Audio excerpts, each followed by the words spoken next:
हिमालय जी बोले आपने तो पार्वती जी में सारे गुण ही गुण बता दिए, हमारी लाली में कोई अवगुण नहीं है।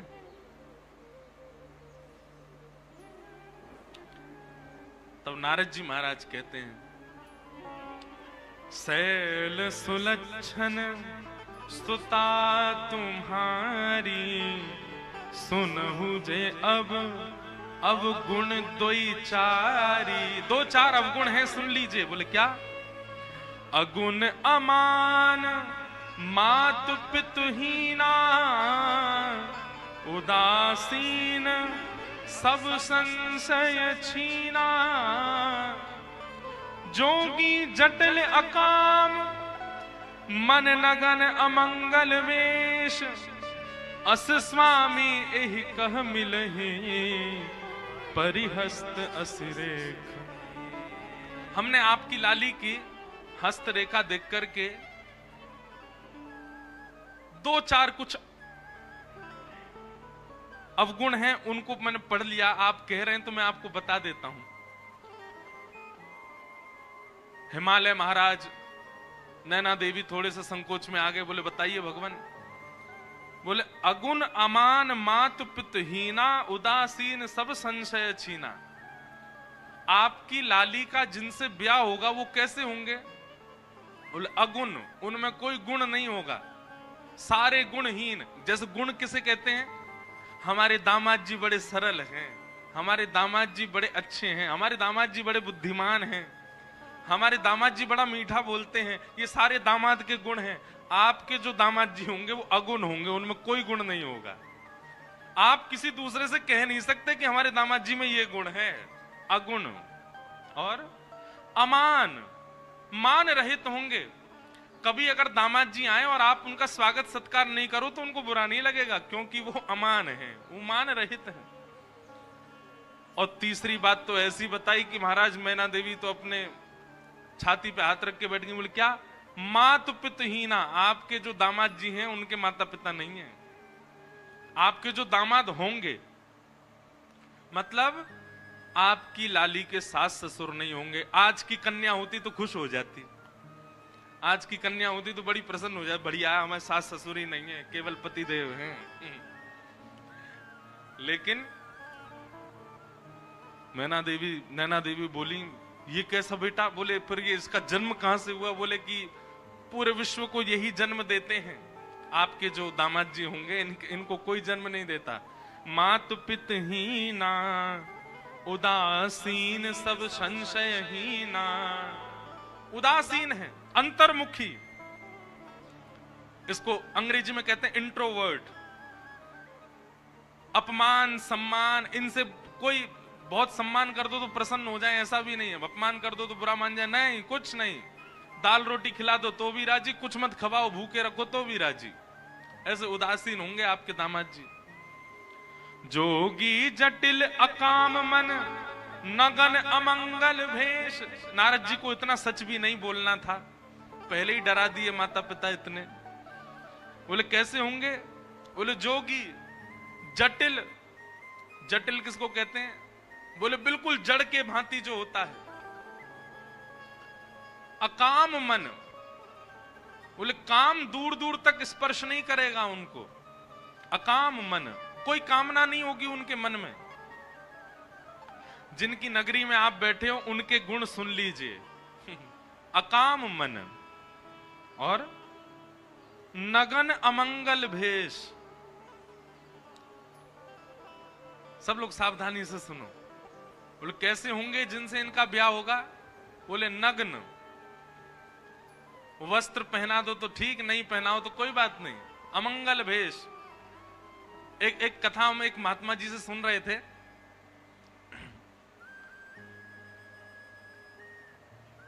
प्रभु श्री राम जब चित्रकूट पहुंचे तो चित्रकूट को देख करके राम जी को बहुत अच्छा लगने लगा। बोले ये बहुत बढ़िया जगह है। लक्ष्मण जी से कहा, लक्ष्मण जी तुम जाओ, जाकर के यहाँ कोई राजा हो या इस नगर के कोई स्वामी हो, उनसे एक बार परमिशन ले लो कि हम यहाँ रह लें, और अगर वो कह दें कि रह लो तो कैसे रहना है उसका कुछ नियम हो तो बता दें। लक्ष्मण जी महाराज चित्रकूट में विचरण करते करते जैसे ही गए, इतने में ही महादेव आ गए वहां पर। और महादेव एक जोगी के भेष में बैठे थे और दूर दूर तक तो कोई मानव दिखा नहीं। लक्ष्मण जी ने जैसे ही महादेव को देखा तो महादेव को देख करके उनको लगा, वो पहचान नहीं पाए कि महादेव हैं, उनको लगा कोई मानव दिखा तो। दूर से उन्होंने कहा, सीताराम, इस चित्रकूट नगरी में रहने के क्या नियम है, कृपा करके हमें बता दीजिए। तो वर्णन करते हैं कि महादेव अपनी जीभ निकाल करके और अपने गुप्तांगों को पकड़ करके नृत्य करने लगे, उछल उछल करके। लक्ष्मण जी देख करके भयभीत हो गए, बोले कि भैया जी कैसा व्यक्ति है, हमने तो इनसे पूछा कि यहाँ कोई नगर वासी हो तो बताओ, उसके बारे में कुछ बताओ, ये कैसे जीभ पकड़ करके और अमंगल स्थान का स्पर्श करके नृत्य कर रहे हैं हमारे सामने।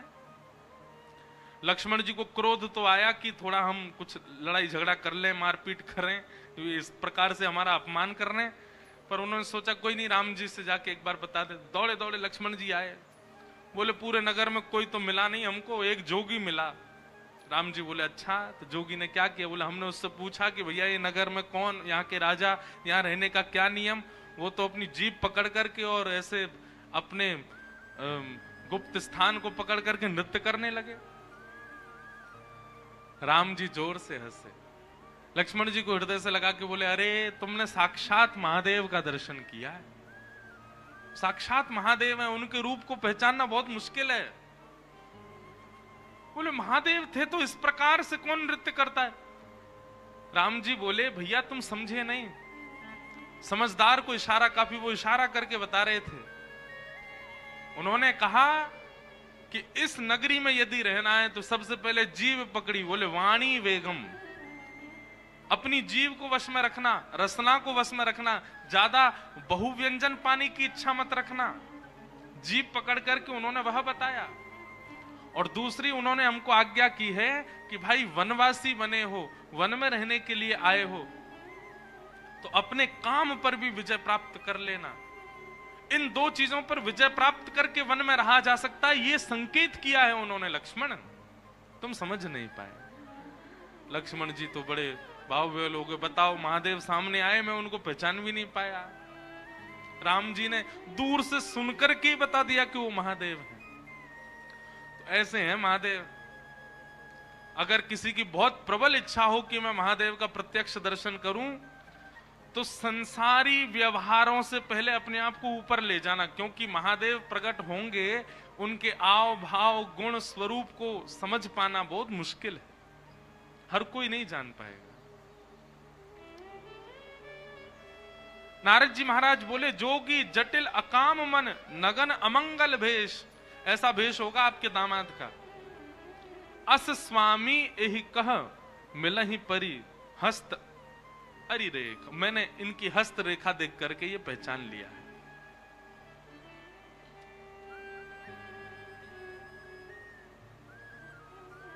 नैना देवी, हिमालय महाराज तो बिल्कुल नेत्रों में आंसू आ गए। ऐसी सुकोमला, ऐसी प्यारी पुत्री, और उस पुत्री के लिए ऐसा वर बता रहे हैं। नारद जी कुछ करिए ना, ये तो पूरा माता पिता को जीवन भर यही प्रतीक्षा रहती है कि हमारी बेटी कितनी भी सुंदर हो, कितनी भी योग्य बने, पर उसका दामाद, उसका जो पति हो वो बहुत सुंदर आवे, बहुत सहज आवे, उसके अनुकूल आवे। आप कैसा बता रहे हैं? हमको तो बड़ी घबराहट हो रही है मन में। तब नारद जी महाराज बोले, इसका एक उपाय हो सकता है। क्या? बोले जितने गुण लक्षण हमको पार्वती जी की रेखा देख करके और इनके मस्तिष्क को पढ़ करके दिख रहे हैं, ये सारे गुण लक्षण यदि किसी दैव पुरुष में हो और उनसे इनका ब्याह हो जाए तो मंगल हो जाएगा। यदि ये सारे अवगुण किसी मानव में होंगे तो वो मानव उचित नहीं है, लेकिन ये सारे गुण लक्षण अगर किसी देव में हो और उनसे इनका ब्याह हो जाए तो मंगलकारी होगा। हिमालय बोले, ये सारे अवगुण किसमें हैं? बोले इनको अवगुण नहीं है, ये अवगुण संसार में हो तो अवगुण है, पर यही अवगुण यदि किसी देव में चले जाएं तो सारे सद्गुण बन जाते हैं। और ये सारे अवगुण जो यहां सुने गए हैं सब महादेव में घटित होते। महादेव ऐसे ही हैं। अगर महादेव आपकी पुत्री को स्वीकार कर लेंगे तो इनकी हस्तरेखा और इनकी जन्म कुंडली भी सत्य हो जाएगी और देव भी नहीं, महादेव प्राप्त हो जाएंगे। लेकिन उसके लिए आपकी पुत्री को तप करना पड़ेगा। महादेव की प्राप्ति ऐसे नहीं हो जाएगी। जे जे वर के दोष बखाने ते सब शिव पही में अनुमाने, जो विवाह संकर्षण हो दोष गुण सम कह सबको। हमने जितनी बात बताई है, अगर ये किसी मानव में होंगे वो सारे दोष हैं, पर अगर ये शिव में घटित हों और उनसे इनका ब्याह हो जाए तो सारे अब सब गुण हो जाएंगे, सद्गुण हो जाएंगे। शंभु सहज समरथ भगवाना, एह विवाह सब विधि कल्याणा। अगर शंभु से आपकी पुत्री का ब्याह हो जाए तो इनका कल्याण हो जाएगा।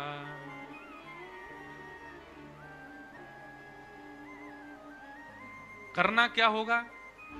आपकी लाली के होने वाले वर में जो जो दोष हैं वो केवल और केवल अब तप से ही दूर हो सकते हैं।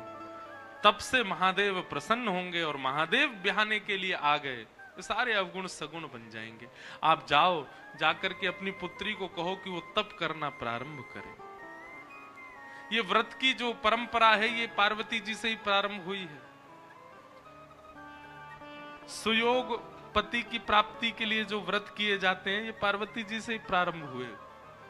अब एक बात कह दें, बुरा नहीं मानिएगा, लेकिन आपने खूब व्रत किए फिर भी नहीं मिले वैसे जैसे चाहिए थे, तो सबसे पहली बात तो मन में विचार करके व्रत नहीं करना, ऐसे ही पति चाहिए। ठाकुर जी पे छोड़ो, ठाकुर जी आप कृपा करके जैसे प्रदान कर देंगे हमें स्वीकार है। बस हम व्रत कर रहे हैं कि हमारा भक्ति भजन भाव उसमें कटौती करने वाले पति ना मिले हमको, उसमें श्रेष्ठ मिल जाए। लेकिन खूब व्रत किए उसके बाद भी आपके भजन में, आपके संकीर्तन में, आपकी कथा में विक्षेप डालने वाले यदि मिल रहे हैं तो निश्चित है कि व्रत में कोई चूक रही है आपसे। पार्वती जी ने व्रत किया, नारद जी के वचन मान करके नैना देवी ने जाकर के पार्वती जी को समझाया और पार्वती जी सौभाग्य मान करके, देखो एक बात बहुत ध्यान से सुनिएगा, सब लोग इधर देखो, नाम जप, तीर्थ यात्रा, कथा श्रवण, संत चरण और व्रत नियम अनुष्ठान, ये पांचों क्रिया नियम मान करके नहीं करनी चाहिए। फिर से सुनिए, नाम जप, तीर्थ यात्रा, कथा श्रवण, संत पदरामनी, संतों के चरणों में प्रणाम आदि, और व्रत नियम अनुष्ठान, ये सब केवल नियम मान करके नहीं करने चाहिए, सौभाग्य मान करके करने चाहिए। आप तीर्थ किस लिए जा रहे हो? अभी वो महीना आता, पितृपक्ष का महीना आता, पूरी दुनिया गया जी जाती है, सौभाग्य मान के नहीं जाते हैं। किस लिए जाते हैं? नियम है कि हम वहां जाकर के तर्पण करेंगे तो हमारे जो पितृ हैं वो मुक्त हो जाएंगे। पूर्णिमा के दिनों पर महाराज गिरिराज जी में इतनी भीड़ होती है, लोग परिक्रमा करते हैं गोवर्धन बाबा की, क्यों? नियम है, पूर्णिमा के दिन करो। भाई दूज के दिन जमुना जी में स्नान करते हैं, क्यों? नियम है, बहन भैया हाथ पकड़ के स्नान करेंगे तो यम द्वितीया के दिन स्नान करते हैं तो उससे बहन भैया का प्रेम बढ़ता है। नियम मान करके तीर्थ यात्रा नहीं करनी चाहिए, सौभाग्य मान करके। उतनी प्रसन्नता, उतना उत्साह चित्त में होना चाहिए, अरे हम रामेश्वरम जा रहे हैं, जाकर के महादेव का दर्शन करेंगे, समुद्र में स्नान करेंगे, धनुष कोड़ी का दर्शन करेंगे, सीता कुंड का दर्शन करेंगे, आदि आदि सब भाव दर्शन करेंगे। ये सौभाग्य मान करके जाना चाहिए। दूसरा, नाम जप भी नियम नहीं, बस फेर रहे हैं, गुरुजी कह के गए 12 माला रोज करनी है, 18 माला रोज करनी है, और महाराज घिसे जा रहे हैं जल्दी पूरी हो फिर आगे काम के लिए जा, नहीं, नियम मान के नहीं, सौभाग्य मान करके करो। तीसरा, कथा श्रवण। अब क्या बताएं, हमको हमारे रिश्तेदार कथा करा रहे हैं, सुनने तो जाना पड़ेगा हमको, नियम मान के नहीं, सौभाग्य, हमारा सौभाग्य है, हम रामेश्वरम में कथा सुनने के लिए जा रहे हैं। संतों के चरणों में प्रणाम। अब भगवा वेशधारी हैं, जटाधारी हैं, ऊर्ध्वपुंड लगा रखा है, इनको प्रणाम करना ही पड़ेगा, नहीं, सौभाग्य मान करके, हमारा सौभाग्य कि ऐसे महापुरुष को हम प्रणाम कर पाए। और ठीक वैसा ही व्रत, नियम, अनुष्ठान, इनमें भी नियम प्रधान नहीं, सौभाग्य प्रधान। जैसे लोग एकादशी का या प्रदोष का या सोमवार का व्रत करते हैं, तो उसमें यह नहीं होना चाहिए आज रविवार है जितना हो सके खा लो, कल तो सोमवार है भूखा रहना पड़ेगा हमको, आज सोमवार है खूब पेट भर के खा लो, रात में 4 रोटी ज्यादा खा लो, क्यों, कल तो मंगलवार है भूखा रहना है हमको। ऐसे नहीं, जिस दिन आपका व्रत है उस दिन आपको अत्यंत सौभाग्य, अत्यंत प्रसन्नता लगनी चाहिए कि मेरा सौभाग्य कि मैं एकादशी करता हूं, मैं सोमवार के व्रत करता हूं। सौभाग्य मान करके यदि आप व्रत नियम अनुष्ठान करेंगे वो व्रत फलेगा, और केवल नियम मान करके उसको करेंगे उसका कोई लाभ नहीं होगा। मेरे सामने रोटी मत खाओ, मेरा व्रत है, आपकी रोटी देख के मेरा मन कर रहा खाने का, ये काय बात का व्रत फिर आपका? आपके सामने 56 व्यंजन रख दिए जाएं, लेकिन आपको गौरव हो, नहीं मेरा व्रत है, मैं तो आज व्रत में हूं, आज स्पर्श नहीं करना, वो प्रसन्नता दिखनी चाहिए व्रत की, तब व्रत फलता है।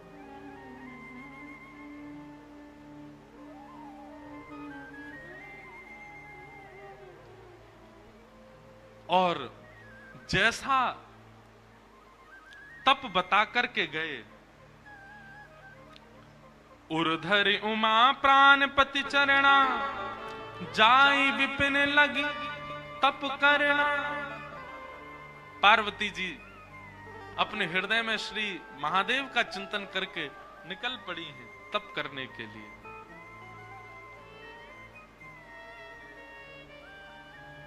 आहा, मानस जी में गोस्वामी जी वर्णन करते हैं पार्वती जी ने कैसा तप किया।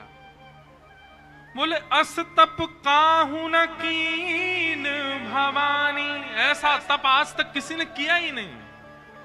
भय अनेक धीर मुनि ज्ञानी, बड़े बड़े ज्ञानियों ने भी जब पार्वती जी को देखा, देख करके सब आश्चर्यचकित हो गए, ऐसा तप आज तक किसी ने किया ही नहीं जैसा पार्वती जी कर रही हैं। अच्छा, एक बात,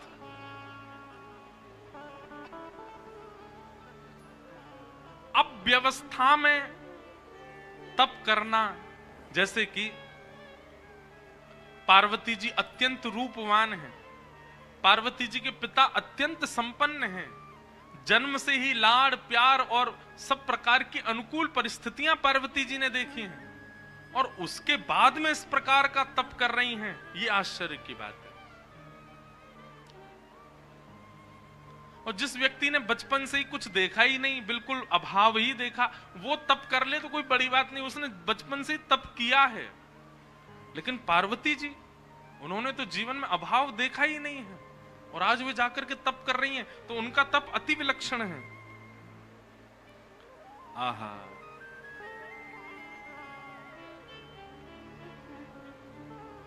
पार्वती जी का ऐसा तप हुआ, उस तप के बाद आकाशवाणी होने लगी। बोले, हे पार्वती जी, हे जगदम्बा पराम्बा, हे हिमालय पुत्री, आप जिस कारण से तप कर रही हैं, आपका तप निश्चित पूर्ण होगा, और जिनकी प्राप्ति के लिए आप तप कर रही हैं वो आपको प्राप्त होंगे। पार्वती जी के विषय में बताया गया।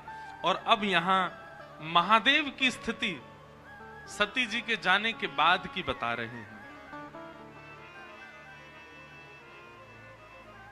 जब ते सती जाई तनु त्यागा, तब ते शिव मन भयउ विरागा।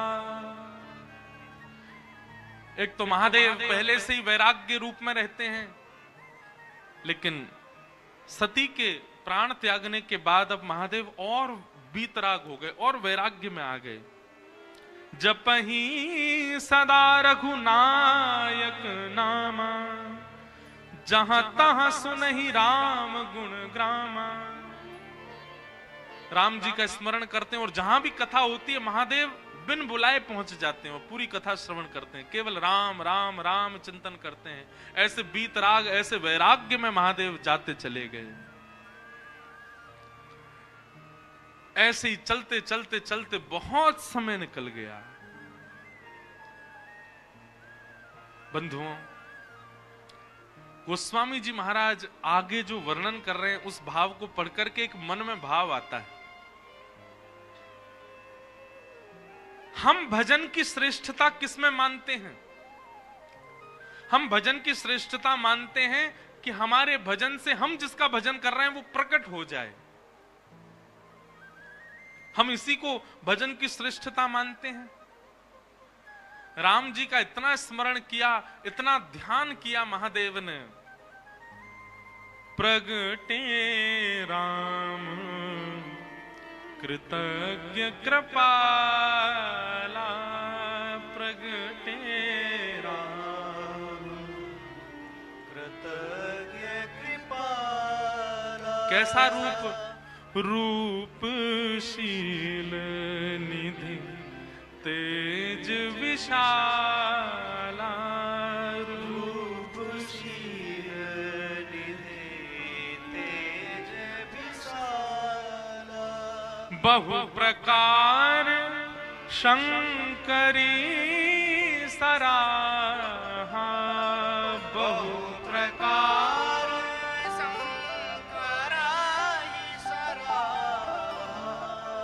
तुम बिन व्रत को निर्वाह, तुम बिन व्रत को निर्वाह। सती के जाने के बाद महादेव ने ऐसा व्रत किया, ऐसा तप किया, ऐसा स्मरण किया राम जी का कि राम जी को प्रकट होना पड़ा। प्रसन्न मुद्रा में श्री राम जी प्रकट हो गए महादेव के सामने। आगे जो हुआ वो अद्भुत है। नियम तो आज तक हमने ऐसा सुना है कि देव प्रकट होकर के कहते हैं कि वरदान मांगो, परंतु राम जी प्रकट होकर के महादेव से कह रहे हैं हमको वरदान दे दो। महादेव की प्रतिज्ञा से, महादेव के तप से राम जी प्रकट हो गए और प्रकट होकर के राम जी महादेव से बोले हम आपसे बहुत प्रसन्न हैं, आपके भजन से बहुत प्रसन्न हैं, अब हम आपसे कुछ मांगना चाहते हैं। ये तो उल्टा ही हो गया। भजन उसको श्रेष्ठ मानो कि आराध्य प्रकट होके कहे कि हमको कुछ दे दो। अब बिनती मम सुनहु शिव, जो मो पर निज नेह, जाई विवाहु शैल जहि, यह मुहि मांगो दे।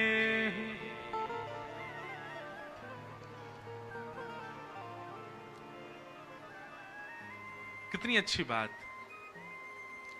हमने ठाकुर जी की इतनी आराधना की, हमने गिरधर लाल की इतनी आराधना की कि श्री गिरधर लाल जी प्रकट है करके हमसे मांग रहे हैं।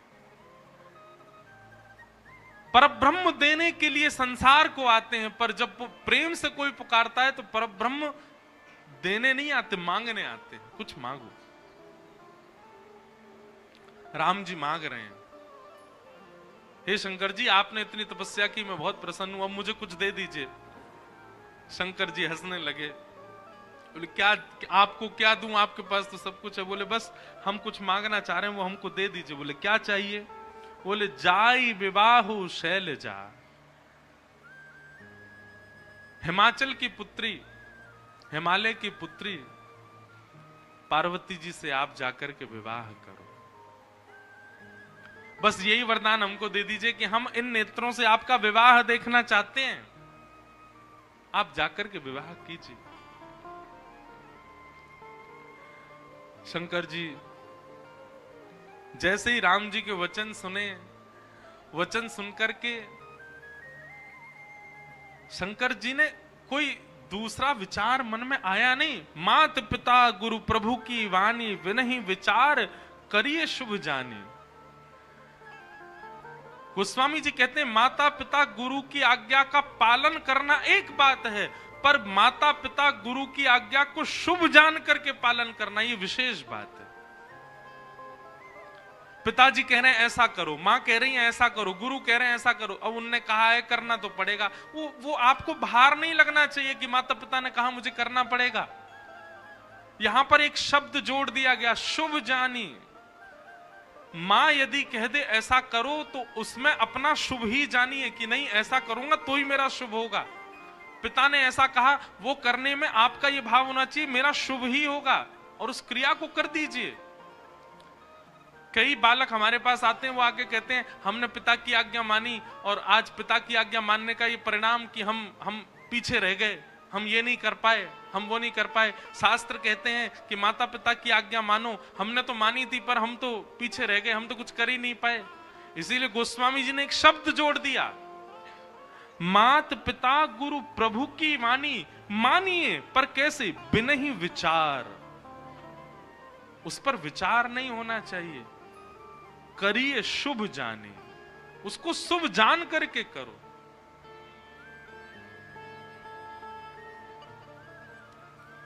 एक नगर के एक सेठ जी बहुत धनवान संपन्न सबसे बड़े सेठ थे एक नगर के। एक दिन अपने पुत्र को डांट रहे थे, बोले इतना बड़ा होता जा रहा है, तेरे को धन कमाना नहीं आता, धंधा करना नहीं आता, व्यापार करना नहीं आता।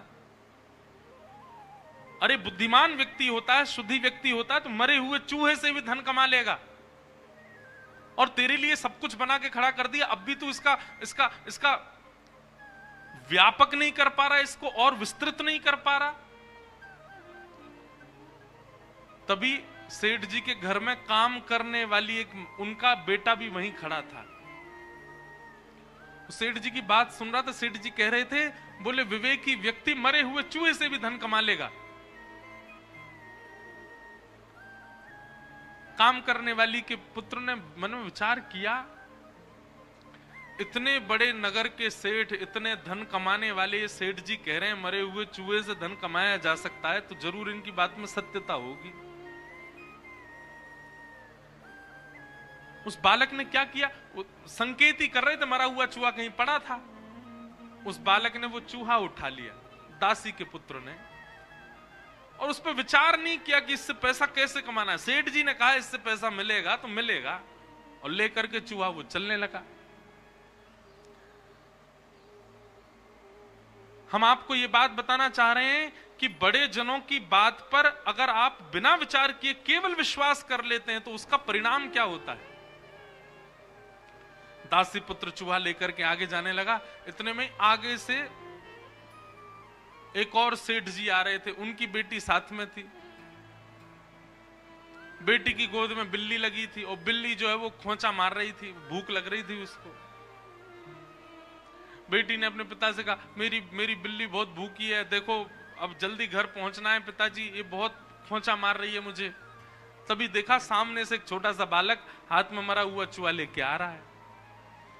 तो उन सेठ जी ने बालक को रोका, बोले सुनो, हम तुमको 10 रुपया देंगे, तुम ये मरा हुआ चूहा दे दो, हमारी बेटी की बिल्ली भूखी है।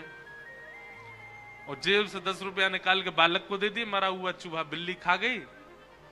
बालक समझ गया, बोले सेठ जी ने कहा था, और उनके कहने से देखो मरे हुए चूहे से मैंने 10 रुपए कमा लिए। आगे कथा बहुत बड़ी है ये, कि फिर उस बालक ने 10 रुपए से कुछ लकड़ियां खरीद ली। उन लकड़ियों की जरूरत किसी यज्ञाचार्य को थी, उसको जाकर के बेच दी, वहां से 100 रुपया कमा लिए। उसने और लकड़ी खरीद ली, लकड़ी का पूरा एक भंडार बना लिया, जिन जिन को आवश्यकता होती बेचने लग गया। एक दिन उन्हीं सेठ जी के माता जी की मृत्यु हो गई, उनके अंतिम संस्कार के लिए लकड़ी चाहिए थी, पर इतनी वर्षा हो रही थी कि कहीं सूखी लकड़ी मिली नहीं। तभी ढूंढते ढूंढते लोग इस बालक के पास आ गए। अब ये बड़ा हो चुका था, इसने कुछ लकड़ियों को वर्षा से संभाल के रखा था। लकड़ी मांगी तो इसने बहुत दाम मांगे, बोले कि इतना पैसा दोगे तो दूंगा, नहीं तो नहीं दूंगा, क्योंकि इतने दिनों से बहुवृष्टि हो रही है, बारिश की, लकड़ियों का अभाव है। जो दाम उसने कहा वो दाम सेठ जी ने दिया। बोले हमारी माँ का अंतिम संस्कार होना, तू बोल, तो उतने खूब ऊंचे दाम मांगे और माँ का संस्कार कर दिया सेठ जी का। उस दाम से उसने लकड़ी का सबसे बड़ा व्यापारी बन गया। तो वही बालक एक दिन जब बहुत बड़ा व्यापारी बना तो मेरा बेटा सोचने लगा, कहां मैं एक दासी का पुत्र था, आज मैं सबसे बड़ा व्यापारी हूं। ये सब प्रारंभ कहां से हुआ? तब उसने सोचा, ओहो, वो सेठ जी जिनके यहां मेरी मां काम करती थी, वो अपने बालक को डांट के कह रहे थे कि चूहा से मरे हुए चूहा से धन। वहीं से मैंने सबसे पहली कमाई मेरी वहीं हुई थी, 10 रुपया कमाए थे मैंने। आज अपने गुरुजी को प्रणाम करके आऊं। वो बालक सोने का चूहा बना करके ले गया, छोटा सा। और सेठ जी के पास गया, उनके चरणों में रख करके बोला, जय हो मेरे गुरुदेव, आपके एक वचन का मैंने बिना विचार किए पालन किया, विश्वास करके पालन किया। आज मैं पूरे विश्व का, नगर का राजा बन गया हूं आपकी कृपा से। कहने को एक कथा है, पंचतंत्र की कथा है, छोटे बच्चों को पढ़ाने वाली कथा है, पर इसमें बहुत विशेष बात। हम व्यासपीठ पे बैठ के, रामेश्वरम तीर्थ में बैठ करके कह रहे हैं। वैसे तो यहाँ बच्चों की संख्या कम है, पर हमको सुनने वाले बच्चे ऑनलाइन बहुत ज्यादा हैं, उनसे हम कहना चाह रहे हैं, गोस्वामी जी की इस बात को देखिए।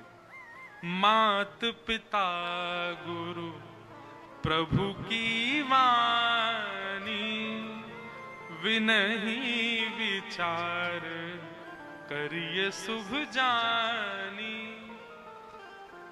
सबसे पहले बात तो माता पिता की आज्ञा मानना शुरू करो, और फिर दूसरी बात, माता पिता की आज्ञा में विनही विचार, उसमें विचार मत करो, करिए शुभ जानी।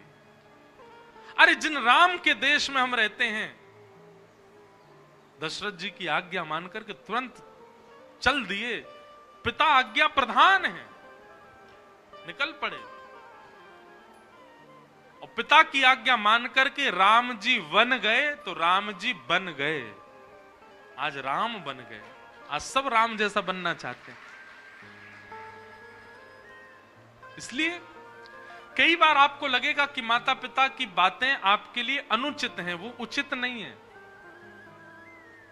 महादेव परम उदासी हो चुके हैं, अब परम बीतराग हो चुके हैं। विवाह का दूर दूर तक भी संकेत महादेव के चित्त में नहीं था सती के जाने के बाद। पर राम जी ने आकर के जब कहा, जाई विवाहु शैलजा यह मोहि मांगे देहु, राम जी हाथ पसार करके महादेव से कह रहे हैं, बोले हम मांगना चाहते हैं कि आप हिमालय की पुत्री से जाकर के विवाह कर लो।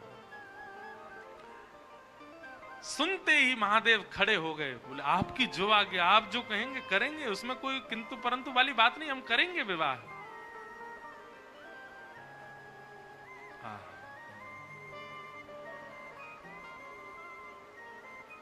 राम जी की पावन छवि को अपने हृदय में विराजमान करके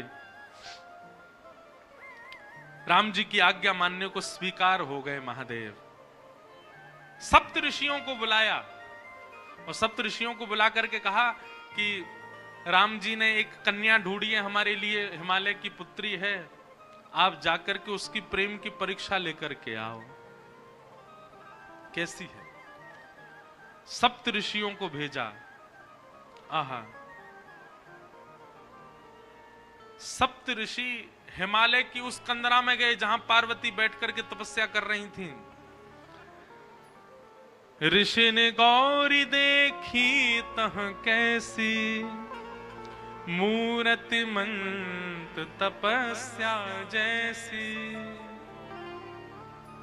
सप्त ऋषि लेने के लिए गए थे परीक्षा, पर दूर कंदरा में बैठी हुई जैसे ही गौरी को देखा, पार्वती जी को देखा, तो सप्तऋषि बोले उनको कन्या नहीं दिखाई दी, उनको शैलजा नहीं दिखाई दी, उनको पार्वती नहीं दिखाई दी, तो बोले साक्षात तपस्या ही मानो बैठी हो, ऐसी लग रही है पार्वती जी।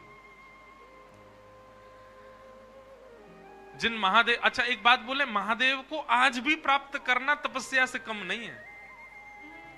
आज भी इतने सहजता से महादेव मिलते नहीं है। थोड़ी थोड़ी तपस्या तो सबको करनी पड़ती है, चाहे थोड़ी सही करनी तो पड़ती है। हमको रामेश्वरम आना पड़ा तो आने में ही तपस्या हो गई। जो लोग ट्रेन से आए हैं उन्होंने तो घनघोर तपस्या करी है, पर जो फ्लाइट से आए हैं उनकी भी तपस्या कम नहीं है। दिल्ली से उड़ो पहले मदुरई की, अब तो सीधी फ्लाइट है, पर बीच में पहले हम आते थे सीधी नहीं थी, पहले चेन्नई रुको, फिर चेन्नई से दूसरी फ्लाइट पकड़ो, फिर मदुरई आओ, फिर मदुरई से गाड़ी चला के लौट के आओ, फिर यहाँ की भीड़ भाड़ में लग के जैसे तैसे। थोड़ा तप तो करना ही पड़ता है, बिन तप शिव नहीं मिलते। और शिव का स्वरूप क्या है? विश्वास। बिना तप के विश्वास प्रकट नहीं होता, तप तो करना पड़ता है। और जब अर्धांगिनी बनना है तो साक्षात तपस्या का रूप धारण करना पड़ेगा।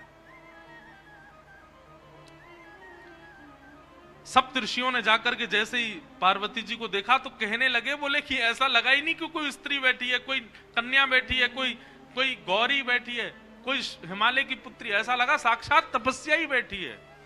ऐसी तपस्या।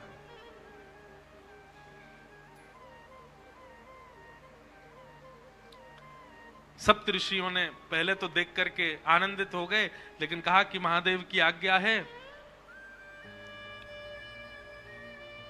जाकर के इनकी परीक्षा लें। सप्त ऋषियों ने जाकर के परीक्षा ली। बोले बताओ ए कन्या, तुम यहां बैठ करके क्यों तपस्या कर रही हो? तुम्हारी तपस्या का कारण क्या है? पार्वती जी कह रही हैं,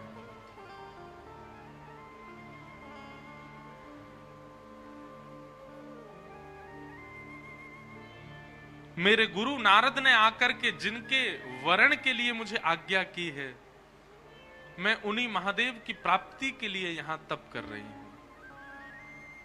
उन्हीं महादेव की प्राप्ति के लिए यहां बैठी। पार्वती जी की बात सुनकर के सप्त ऋषि हंसने लगे। बोले किनसे ब्याह करना चाहती हो? बोले महादेव से। बोले वो महादेव जिनका रहने का ठिकाना नहीं, खाने का ठिकाना नहीं, पीने का सोने का ठिकाना नहीं, भभूति रमा करके जो रहते हैं, भूत प्रेतों के बीच जो रहते हैं, अरे जिनके ऊपर छत भी नहीं है, आकाश ही जिनकी छत है, ऐसे महादेव जिनके खुद के पहनने के वस्त्र दूसरे नहीं होते, उनसे तुम ब्याह करना चाहती हो? भूखी रह जाओगी, भोजन तक नहीं मिलेगा तुमको। कैलाश में रहते हैं, इतनी शीतल हवा चलती है, वहां ओढ़ने के लिए कंबल तक नहीं मिलेगा, भोजन करने के लिए अन्न तक नहीं मिलेगा। महादेव की जितनी अप्रशंसा हो सकती थी, ऋषियों ने महादेव की आज्ञा से ही की पार्वती जी के सामने। उनसे ब्याह करने का क्यों मन बनाती? हमने तुम्हारे लिए उचित वर देखा, तुमने तपस्या तो की, तुम्हारा तप व्यर्थ नहीं जाएगा। हमने तुम्हारे लिए एक उचित वर देखा है, उससे तुम्हारा ब्याह करा देंगे। सप्त ऋषि बोले हमने तुम्हारे लिए देखा श्रीपति नारायण, शंख चक्र गदा पद्म नारायण, वैकुंठ निवासी, दूषण रहित सकल गुण राशि, श्रीपति पुर वैकुंठ निवासी। हे पार्वती, तुम्हारे लिए हमने सुयोग वर देखा, जैसा तुम्हारा रूप स्वरूप है, तुम जिनके बगल में खड़ी होकर के बिल्कुल सुसज्जित लगोगी, वो तो श्रीपति नारायण हैं, उनसे तुम्हारा ब्याह करा दे। श्रीपति नाम सुनते ही पार्वती जी हंसने लगी। वाह, हे ऋषियों, आप सबको मैं प्रणाम करती हूं। आपने अभी अभी कहा श्रीपति, श्री यानी कि लक्ष्मी, और उनके जो पति हैं, मतलब जो पहले से ही विवाहित हैं, आप उनसे हमारा विवाह करवाना चाहते हो? आप हमको आकर के मार्ग दिखा रहे हो कि कलेश करवाना चाह रहे हो? मतलब हम विवाह करके वहां वैकुंठ में जाएं और फिर श्री यानी कि लक्ष्मी और हमारे बीच में विवाद ही बना रहे? क्षमा करें, इस तप के बल हमको वो सब नहीं चाहिए। नारद वचन न मैं परिहरऊ, बसऊ भवन उर्जरु नहीं डरहु, गुरु के वचन प्रतीत न जये, सपने हूं सुगम न सुख निधते हूं। पार्वती जी कह रही हैं, मुझे अपने गुरु पर बहुत भरोसा है। मेरे गुरु ने मेरे लिए जो चुना है वो चाहे अब जैसा हो मैं उसी के साथ रहूंगा। जो गुरु आज्ञा पर भरोसा नहीं करता, गुरु आज्ञा का पालन नहीं करता, उसको सपने में भी कभी उसका सफल नहीं हो सकता, उसका कभी मनोरथ सिद्ध नहीं हो सकता। मुझे अपने गुरु पर बहुत भरोसा है। भरोसो दृढ़ इन चरणन के। बंधुओं, ये बातें ना आप लोग कथा में तो खूब भाव से सुनते हो पर पालन नहीं करते, ये बात हम जानते हैं। हम लोग सारे नियमों का पालन कर लेते हैं लेकिन विश्वास नहीं रखते ठाकुर के प्रति, गुरु के प्रति। जिन उमा पार्वती को आप देख रहे हैं, ये पार्वती जी को जाकर के आप कुछ मांगे चाहे ना मांगे, आज मेरे कहे से जाइएगा, महादेव का केवल दर्शन कीजिएगा, मांगने के लिए पार्वती जी के सामने जाइएगा और झोली फैला करके कहिएगा, माता पिता गुरु और शास्त्रों के प्रति हमारा अखंड विश्वास प्रकट हो। हे पार्वती जी, ये वरदान हमें प्रदान करो, क्योंकि विश्वास की साक्षात प्रदाता आप हैं।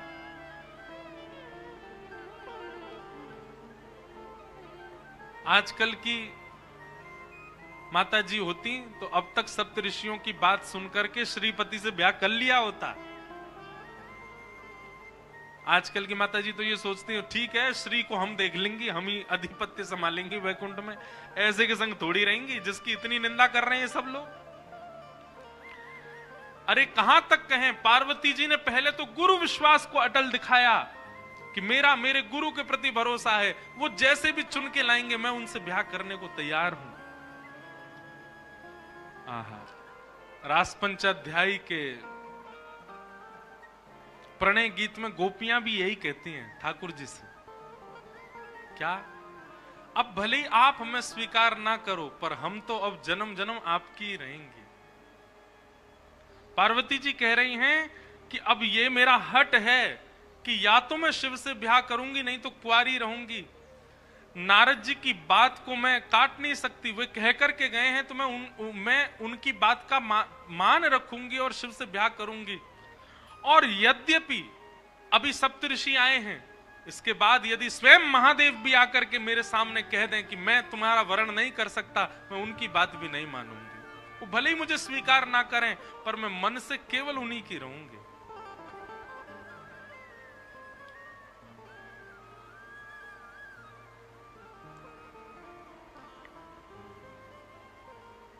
एक बात हम कहते हैं, व्यक्ति ने संसार में हर वस्तु की जिद की और जिसकी जिद की उसको पा लेता है। आपने देखा कभी? आप जिद पे अड़ जाओ और जिस वस्तु की जिद आप करोगे वो आपको, भले ही आपके परिवार के लोग, आपके मित्र लोग लाके दे ही देते हैं, आपकी इतनी जिद है। पर कभी किसी व्यक्ति को ठाकुर जी के लिए जिद करते हुए देखा नहीं। लेकिन एक सूत्र बता रहे हैं, जिसने भी जिद की उसने पा लिया ठाकुर जी को। मीराबाई ने जिद की, एक दिन बारात जा रही थी और छोटी सी मीराबाई अपनी मां से जाकर के कहती, मां ये क्या हो रहा है, नीचे इतने ढोल नगाड़े बज रहे हैं, सब नाच रहे हैं जी, क्या हो रहा है? मां ने कहा, अरे एक बींगड़ी के लिए उसका बींग, उसका पति, होने वाला पति दुल्हा बन करके घोड़ी पर चढ़ के जा रहा, उसके परिवार के लोग सब नाच रहे हैं और ये जाएगा और किसी की लाली से जाकर के ब्याह करेगा, फिर सदा उसको अपने पास ही रखेगा। देखते देखते मीराबाई के मन में आया, मैया मेरा बींद कब आएगा?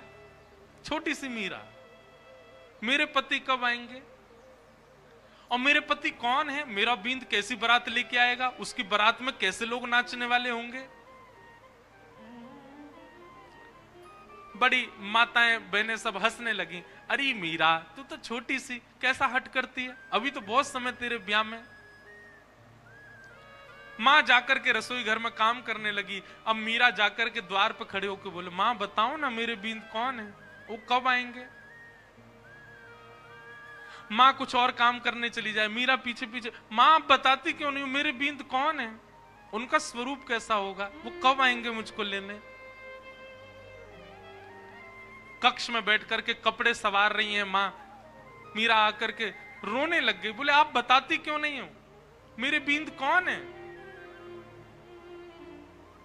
देखो ना, आपके भी बींद हैं पिताजी, बड़ी मासा के भी बींद हैं बड़े पिताजी, छोटी मासा के भी बींद हैं, सबके बींद हैं, मैं बिना बींद के क्यों, मैं बिना दुल्हे के क्यों, मेरा दूल्हा कौन है? इतनी जिद की, इतनी जिद की, एक दिन मां ने अपना पीछा छुड़ाने के लिए, मीरा बेटे बेटे वो बताओ ना मेरे बींद कौन है। तभी मां ने देखा मीरा के कक्ष में वो खेलती हैं ठाकुर जी के रूप के साथ, ठाकुर जी का रूप विराज, वो बैठे तेरे बींद, यही है तेरे बींद, यही आएंगे घोड़ी पे बैठ के और यही तेरे को लेके जाएंगे अपने साथ। मीरा ने जैसे ही देखा गिरधर लाल को, मां की बात थी तो पीछा छुड़ाने के लिए, पर मीरा को इतना विश्वास हो गया मां की बात पर, मीरा को अब वो कोई और दिखे ही नहीं, उनके प्रति कोई और भाव आया ही नहीं। जो पहली बार बारात देख करके उस बींद को देख करके लगा था ये किसी से वरण करने दुल्हा जा रहा है, वैसी भावना उनको ठाकुर जी को देख करके आने लगी, ये भी आएंगे, घोड़ी पर बैठ के आएंगे, खूब सारे बाराती होंगे। और भैया संसार के दुल्हा जब जाते हैं तो संसारी बाराती जाते हैं, अब जब मेरे दुल्हा ही गिरधर गोपाल हैं तो इनकी बारात में तो शंकर जी आएंगे, नारद जी आएंगे, इंद्र आएंगे, ब्रह्मा जी आएंगे, देवताओं की बारात आएगी। ये सारे ख्वाब मीराबाई बनाने लगी। अब वे जब भी गिरधर को देखती हैं ये भाव रखती नहीं है कि ये पाषाण है, ये मूर्ति है, ये भगवान है, मेरे बींद है।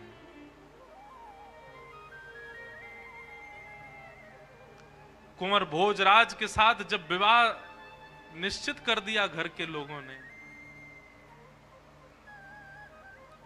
मीराबाई अपनी मां से जाकर के रोती हैं, मां आपने झूठ क्यों कहा मुझसे, आप तो पहले मुझे बता चुकी हैं कि मेरे बींद, मेरे पति तो वो हैं, और ये आप किसी अन्य राजकुमार, मेवाड़ के राजकुमार को सामने बैठा करके हमारा भाव करवा रही हैं। मां ने हंस के कहा, बोले वो तो मजाक में कहा था, वो तो ऐसे ही तू बालिका थी ना इसलिए कह दिया था। बोले आपने मजाक में कहा था, पर मैं तो तब से इनको ही पति मानती हूं।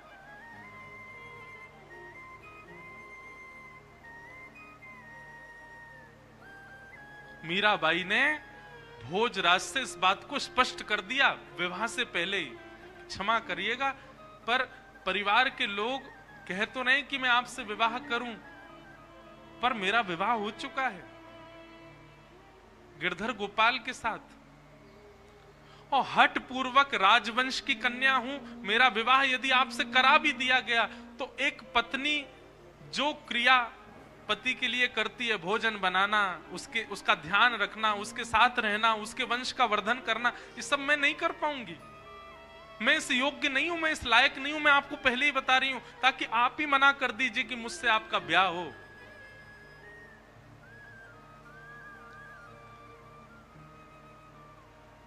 कुंवर भोजराज नेत्र सजल हो गए उनके, और वो बोले किसने कहा कि मैं आपको पत्नी वर्ण करके लेके जाने वाला हूं। ये तो संसार को दिखेगा कि मैं आपसे ब्याह करूंगा, आप उन्हें पत्नी मान करके लेके जाऊंगा, पर वास्तव में तो हमारे मेवाड़ में राजा खूब हैं, शत्रु खूब हैं, कोई भक्त नहीं है, इसलिए एक भक्त को ले जाने के लिए आया हूं। और भले उसके लिए बहाना विवाह ही क्यों ना बने, हमारे मेवाड़ की भूमि धन्य हो जाएगी यदि आप मेरी पत्नी बनकर के चलेंगे। एक भक्त का पदार्पण मेवाड़ में हो जाएगा तो मुझे निश्चित है भक्त आएंगे तो ठाकुर को आना पड़ेगा। मैं इसलिए आपसे विवाह कर रहा हूं। मेरे विवाह के पीछे और कोई कारण, मीरा चरित्र बहुत अद्भुत है बंधु, अब मैं उसमें चला गया तो फिर मैं मीरा जी के बारे में ही बोलता रहूंगा। और वो हुआ, मीराबाई मेवाड़ की भूमि पर गई, इसीलिए हमारे श्री गोवर्धन नाथ, हमारे श्रीनाथ जी ब्रज छोड़ करके मेवाड़ चले गए, नाथद द्वार में विराज गए। नाथ द्वारा में इस बार गिरधर लाल जी का उत्सव है, वहां पर किसके लिए गए? क्योंकि मीराबाई घूमी है मेवाड़ में, वो चरण पधरा के आ चुकी है मेवाड़ में, इसलिए गए ठाकुर जी। अजब कुमारी के लिए गए मेवाड़। मीराबाई का जब ब्याह होना था ना, अगले दिन ब्याह होना है, रात्रि में ही मीराबाई ठाकुर जी को हृदय से लगा के सो रही हैं, रो रही हैं। मैं आत्मा से तो आपकी हो चुकी हूं, पर मेरे तन का विवाह माता पिता कहीं और कर रहे हैं। लेकिन बस एक बार आपसे प्रार्थना करके ये जानना चाहती हूं, आप मेरे तन को भी स्वीकार कर लीजिए ना, कोई और स्वीकार कर, उससे पहले एक बार आप कर लीजिए ना।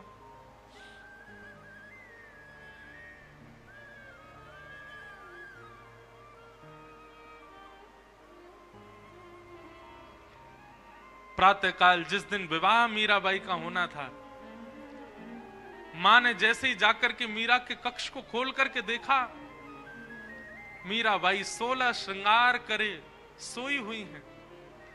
मांग में सिंदूर भरा हुआ है, हाथ सारे नवीन प्रकार के हल्दियों से, मेहंदियों से, कुमकुम से रचे हुए हैं। एक ऐसी सुगंधी आ रही है मीराबाई के तन में से, जिस सुगंधी को आज तक बड़े बड़े राजाओं ने भी कभी सूंघा नहीं था। ऐसा श्रृंगार मीराबाई का कि थोड़ी देर के लिए तो मां भी देखती रह गई मीरा को। और मीराबाई के विवाह का जोड़ा जो उनको पहनना था, वो तो यथावत दूर कहीं रखा था। वह जोड़ा भी ऐसा था कि मेड़ता और मेवाड़ में आज तक किसी राजकन्या ने ऐसा जोड़ा नहीं पहना था। लेकिन उस जोड़े को भी लज्जित करने वाला जोड़ा मीराबाई ने पहले ही पहन रखा है और पहन करके लेटी हुई है।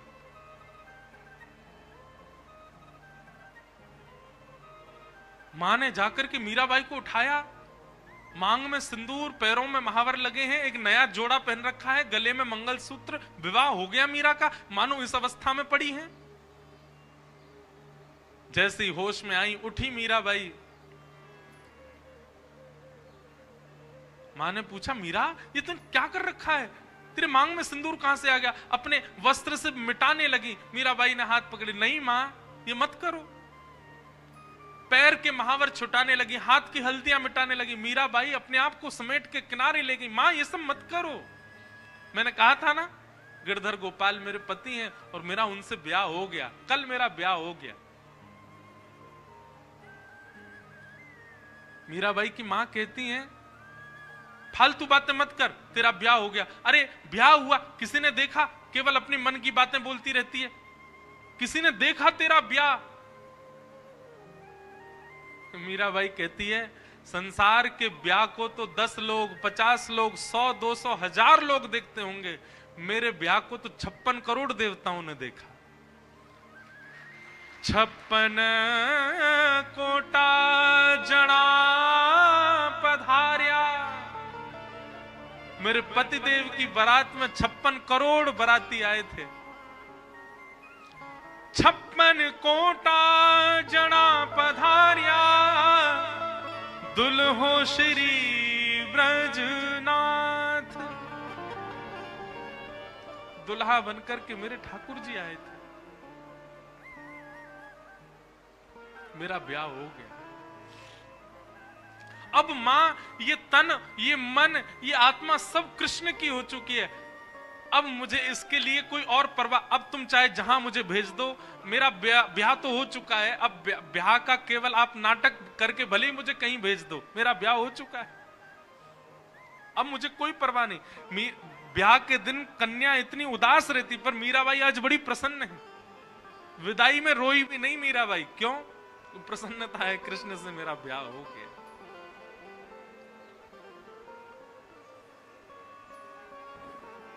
कहने का अभिप्राय क्या? संसार ने, संसार के लोगों ने संसार की जिद की, और जिसकी जिद की वो मिल जाता है उनको। हट करने पर जिस वस्तु के प्रति हट किया गया वो प्राप्त हो जाता है। पर हमने कभी ठाकुर जी के लिए हट किया ही नहीं, हमने ठाकुर जी के लिए जिद की नहीं। कल की एक घटना बताएं। कल यहां हम कथा करके जा रहे थे, तो एक साउथ इंडियन फैमिली आई थी यहां। उनको हिंदी भी नहीं आती, पर थोड़ी थोड़ी समझ आती है, तो कथा सुनते हैं। श्रीरंगम से आए थे। तो वो बोले कि हम गोदाम्बा जी की माला लाए हैं लाल जी के लिए, आप कृपा करके हमें बुला लो। मैंने कहा आप आ जाओ। हम स्वाध्याय में और भ्रमण में इतने व्यस्त हैं कि हम किसी से मिल नहीं पा रहे हैं। तो हमने उनको बुलाया। उन्होंने आकर के एक ऐसी बात बताई, बोले महाराज जी हमको जब पता चला कि आप रामेश्वरम आ रहे हैं तो हमने विचार किया कि हम जाएंगे मिलने, पर हमारे पतिदेव का इतना कठिन काम आ गया कि निकलना असंभव था, असंभव, नहीं निकल सकते। बोले जब असंभव हो गया निकलना तो मैंने मनी मन लाल जी से कहा कि हे लाल जी, हमें लगता आपको हमसे मिलना नहीं है, इसलिए आप हमको बुला नहीं रहे हैं। जैसे हमारे यहाँ राधा रानी है, वैसे दक्षिण में रामानुज संप्रदाय में श्री गोदाम्बा जी हैं। गोदाम्बा जी को श्री जी का ही स्वरूप माना जाता है। उनका और ठाकुर जी का यहाँ नित्य विहार की कई चर्चाएं होती हैं। अभी समय भी नहीं है, नहीं तो मैं सुनाता कई भाव। तो बोले हमने वहीं बैठे बैठे आपके लाल जी को एक प्रलोभन दिया। मैंने क्या दिया? बोले हमने कहा हे लाल जी, यदि आपने हमको बुला लिया तो हम अंडाल यानी कि श्री रंगनाथ भगवान के समीप विराजने वाली गोदाम्बा जी की गले की पहनी हुई माला आपके लिए लेकर के आएंगे। मतलब किशोरी जी की गले की माला लेके आएंगे आपको पहनाने के लिए, आप कैसे भी हमको बुला लो। बोले महाराज जी हम रात में आपके लाल जी का चिंतन करके ये कह के सोए हैं कि हे लाल जी, अगर आपने हमें बुला लिया तो हम गोदाम्बा जी की गले की माला आपके लिए लेके आएंगे। बोले सुबह जब हम उठे नित्य क्रम में लगे थे तो हमारे पतिदेव का फोन बजा और जिस कार्य के लिए हम रुक रहे थे वो कार्य जनवरी के लिए स्थगित हो गया, आगे बढ़ गया।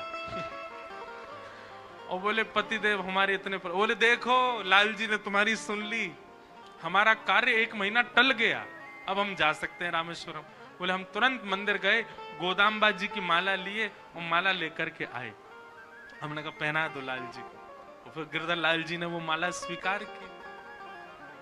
ऐसे ठाकुर जी, कोई हट करे तो सही, कोई जिद करे तो सही ठाकुर जी से, ठाकुर जी करेंगे उसके लिए क्रिया। पार्वती जी क्या कह रही हैं? जन्म कोटि लगी रगर हमारी, क्या वरऊ शंभु न तरहूं कुआरी। ये हमारी जिद है, या तो हम महादेव से ब्याह करेंगे नहीं तो कुंवारी रहेंगे। और स्वयं महादेव भी आकर के अगर मुझसे कह दें कि वे मेरा वरण नहीं करेंगे, मैं उनकी बात भी नहीं मानूंगी, मैं तब भी उन्हीं को ही पति रूप में मांगूंगा।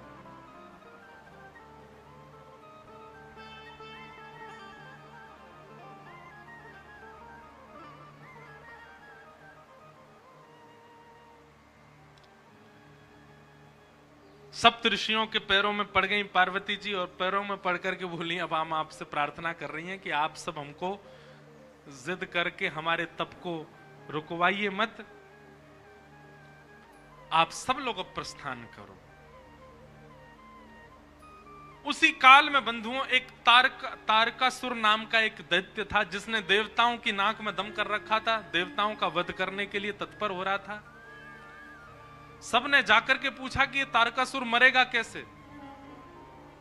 तब किसी ने बताया, बोले कि भैया इसको मारने का एक ही उपाय है। बोले क्या? शंकर जी का यदि पुत्र जन्म ले और वो इसको मारे, उसी के हाथों ये मरेगा। देवता सब सोचने लगे ये कैसे होगा, शंकर जी तो परम वीतराग होकर के बैठे, उनका ब्याह कैसे होएगा? वो तो ब्याह करना दूर दूर तक उनका कोई संभावना नहीं। तब ब्रह्मा जी ने कहा देवता आप सब लोग अब प्रयोजन करो, कैसे भी करके शंकर जी का मन बनवाओ, उनका मन बनेगा तो ही तारकासुर का वध हो सकता है।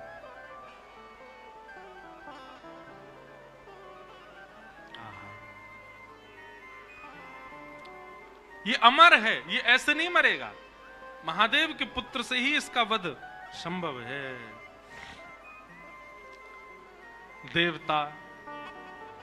देवताओं के पास एक ही उपाय है किसी का भी तप नष्ट करवाने के लिए। कौन? कामदेव।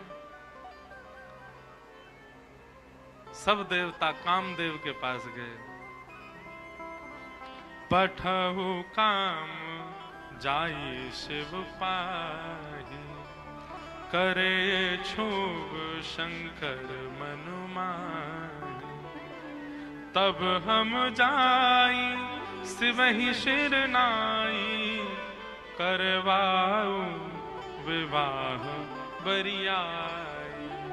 सबने कामदेव से जाकर के प्रार्थना कर, बोले कामदेव तुम जाओ। बोले क्या करना है? बोले जाकर के शंकर जी की भजन में, शंकर जी के तप में विघ्न डालो, उनके नेत्र खोल दो। वो जैसे ही तप से बाहर आ जाएंगे उसके बाद हम जाकर के उनसे प्रार्थना कर लेंगे कि आप ब्याह कर लो, पर उनके तप को भंग करने की क्रिया तुम ही करो। कामदेव बोला आप लोगों को और कोई नहीं मिलता, बस मैं ही मिलता हूं। हैं बेचारे सज्जन लोग, श्रेष्ठ लोग तप आदि करते, मेरे को भेज देते हो जाके इसका तप दूर कर दो।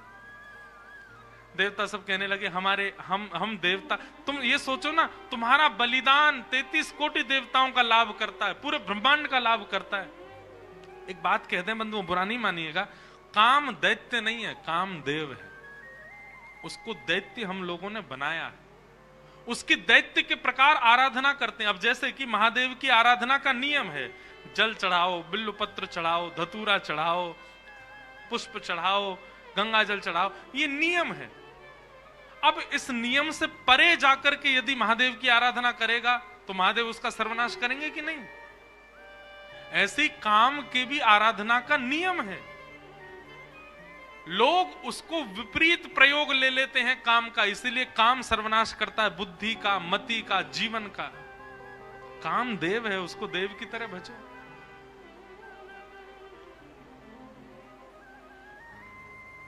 सब देवताओं ने जाकर के कहा हे कामदेव तुम जाओ और जाकर के महादेव के तप को भंग करो।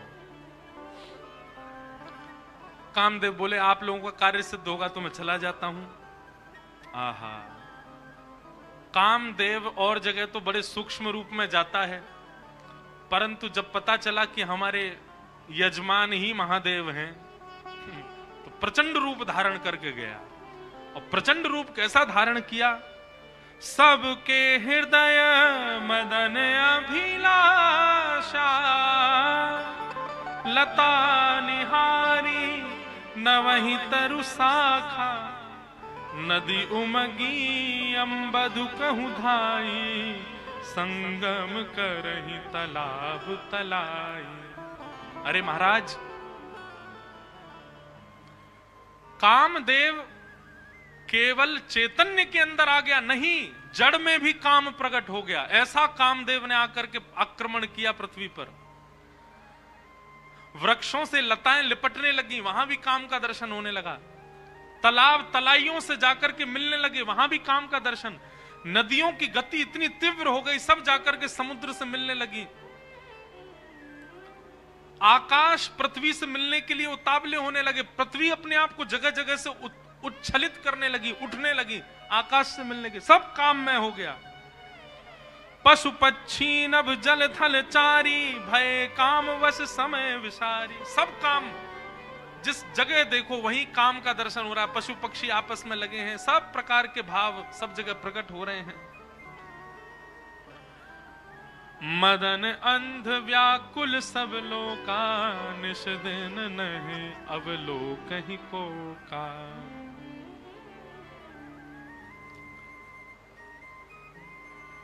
पुरुषों को अपने अलावा पूरी सृष्टि स्त्री में लगने लग गई और स्त्रियों को अपने अलावा पूरा विश्व पुरुष में लगने लगा।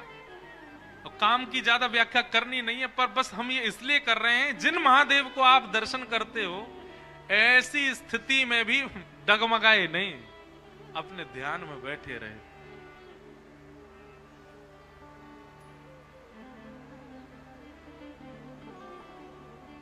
आहा, और सबसे सुंदर चौपाई क्या, सबको अस्त व्यस्त कर दिया कामदेव ने। भय कामवश जोगिस तापस, पवरन की को कहें, देख ही चराचर नारी में, जे ब्रह्म में देखत रहे। जो सब में ब्रह्म देखते थे, सब में नारी दिखने लगी उनको। अवला विलो कहीं पुरुष में, नारियों को सब में पुरुष दिखने लगा। जग पुरुष सब अबला में, दुई दंड भरी ब्रह्मांड भीतर, काम कृत कौतुक अयम। धरी न काहू धीर सब के मन मनसी मनसिज हरे। ये बहुत अच्छी बात है। गोस्वामी जी महाराज लिख रहे हैं क्या? बोले कामदेव ने ऐसा आक्रमण किया, धरी ना काहू धीर, कोई अपने ऊपर काबू नहीं कर पा रहा है। सबके मन मनसिज हरे, सबके मन को कामदेव ने हरण कर लिया। लेकिन यह पंक्ति लिखने के बाद तुलसीदास जी रुक गए। तुलसीदास जी बोले हमने काम की कुछ ज्यादा प्रशंसा नहीं कर दी, काम की व्यापकता कुछ ज्यादा नहीं बता दी। अरे हमने ये तक लिख दिया कि कामवश जोगिस तापस पर्वनी किनको कहें। बोले जोगी तपस्वी सबको हमने काम के लहर में उलझा दिया। काम की इतनी प्रशंसा कर दी हमने, काम की इतनी व्यापकता दिखा दी हमने, कहीं ऐसा ना हो कि ये काम के सारे प्रसंगों को सुनकर के लोग डर जाएं, बोले काम से जीते ही कौन सकता है फिर। लेकिन अब लिखी हुई बात मिट ना सकें, मिटा तो सकते नहीं है, तो क्या करें। गोस्वामी तुलसीदास जी अति चिंता में बैठे हैं और मन ही मन सोच रहे ये मैंने क्यों लिख दिया। धीर न काहू धीर सब के मन मसज हरे, सबको कामदेव ने हरण कर लिया। गोस्वामी तुलसीदास जी महाराज चिंता करते करते करते सो गए। तभी हनुमान जी महाराज आए और गोस्वामी जी की कलम उठा करके अगली पंक्ति लिख गए। क्या? जो राखे रघुवीर ते उबरे ते ही काल मम। हनुमान जी महाराज लिख करके गए और सुबह उठते ही गोस्वामी जी ने स्नान ध्यान करके जैसे पुनः लिखने के लिए कलम उठाई तो क्या देखा, गोस्वामी जी जिस पंक्ति पर अत्यंत चिंतित हो गए थे कि काम ने सबको अपने वश में कर लिया, अब इससे आगे क्या लिखूं मैं। हनुमान जी नीचे लिख करके गए, बोले लेकिन जिनके हिये में साक्षात राम जी विराज रहे हैं, काम उनका स्पर्श भी नहीं कर पाएगा, काम उन पर प्रभाव नहीं कर पाया, प्रहार नहीं कर पाया। अरे जिनके चित्त में राम निवास करते हैं वो तो काल के मुख से निकल के आ जाते हैं।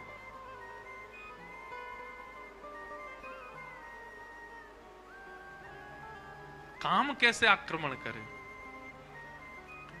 सब जगह काम ने अपनी व्यापकता बिछा ली। अब कामदेव हिमालय की ओर गया, कैलाश पर गया और कैलाश पर जाकर के भी ऐसी सुंदर सुगंध उत्पन्न होने लगी, सुंदर सुंदर पुष्प होने लगे, जिनसे भी काम प्रकट हो जाए वो सारा वातावरण पूरे विश्व में प्रकट कर दिया। ऐसा प्रचंड काम प्रकट हुआ, लाखों वर्षों से तप कर रहे जोगी तपी भी अपने आप पर काबू नहीं कर पा रहे हैं। लेकिन शिव ही विलोकई ससंग के उमारू भयउ जथाथित सब संसार। सबको अपने वश में करने वाला कामदेव जैसे ही हिमालय पर गया, कैलाश पर गया और कैलाश पर जाकर के जैसे ही उसने शंकर जी का दर्शन किया, शंकर जी को देखते ही काम भी उनके ऊपर मोहित हो गया। ऐसा सुंदर रूप, ऐसा सुंदर वदन, ऐसी सुंदर जटा, ऐसी शीलता, ऐसी सौम्यता, मानो कामदेव भी सामने बैठ गया और शंकर जी का दर्शन करने लगा। उनके रूप को देख करके कामदेव भी मोहित होने लग गया। उभय धरी अस कौतुक भयउ जो लगे काम शंभु पै गयउ। सबको अपने वश में कर लिया कामदेव ने, लेकिन महादेव के रूप को देख करके कामदेव स्थिर हो गया। तभी मानो देवताओं ने जाकर के चेता, ए कामदेव तू काम करने गया है वहां पर कि तू खुद ही समाधि में बैठने गया है, जा उनके नेत्र खुलवा कैसे भी। कामदेव बोला मैंने सारे प्रयास कर लिए हैं, सब देखो पूरा विश्व काम में हो गया, पर इन पर कोई प्रभाव ही नहीं हो रहा है। तब कामदेव ने दूर देखा, एक आम का वृक्ष उस पर चढ़ गया और एक पुष्प का बाण लेकर के कामदेव ने वहीं से महादेव का संधान किया। अब कामदेव को पता था कि अब मेरी मृत्यु निश्चित है, क्योंकि जब मेरे सारे बाणों से कोई काम नहीं बना, अब मैं इनको हठ पूर्वक उठाऊंगा और इनकी तप अग्नि निकलेगी, उसमें मेरा मरना निश्चित है। पर कामदेव भी सोच रहा है इनके द्वारा मेरी मृत्यु हो तो मैं भी सफल हो जाऊं। कामदेव ने वृक्ष पर चढ़कर के पुष्प का बाण जैसे ही महादेव के वक्ष पर मारा, वक्ष पर जाकर के बाण जैसे ही लगा तो ध्यान थोड़ा सा भंग हुआ, भ्रगुटी थोड़ी सी जुड़ गई। अनेक वर्षों से समाधि में बैठे हुए महादेव के नेत्र खुले, लाल ताम्र वर्ण के नेत्र हैं। राम स्मरण में बैठे थे, राम जी का ध्यान कर रहे, महादेव के नेत्र खुले। अगल बगल देखा, किसने किया ये? तो तभी वृक्ष के ऊपर बैठे कामदेव को जैसे ही देखा, रुद्र ही देखी मदन भय माना, दुराधर्ष दुर्गम भगवाना। और सुमन चाप निज सर संधाने, अतिरीश तकी श्रवण लगताने।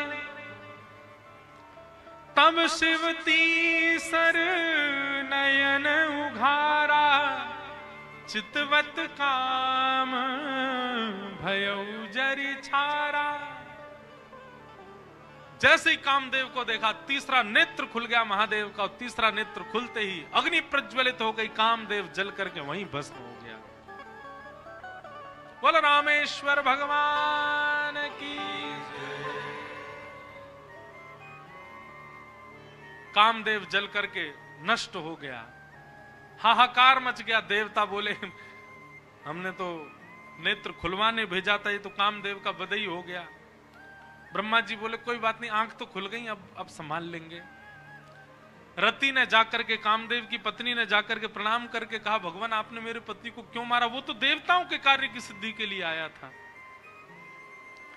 महादेव इतने भोले हैं, पति को मार के तुरंत रति से बोले, तुम चिंता मत करो, तुम्हारे पतिदेव तुमको प्राप्त हो जाएंगे। बोले, कब? जब जदुवंश कृष्ण अवतारा, हो ही हरन महामही भारा। कृष्ण तनय होई पति तोरा,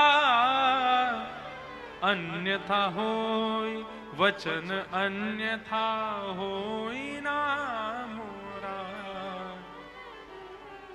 द्वापर में जब भगवान श्री कृष्ण का अवतार होगा, तो भगवान श्री कृष्ण के पुत्र के रूप में ही तुम्हारे पतिदेव जन्म लेंगे और तुम्हारा उनके साथ विवाह होगा, पुनः विवाह संगम होगा। तब तक तुम प्रतीक्षा करो। महादेव की वाणी को सुनकर के रति प्रसन्न हो गई।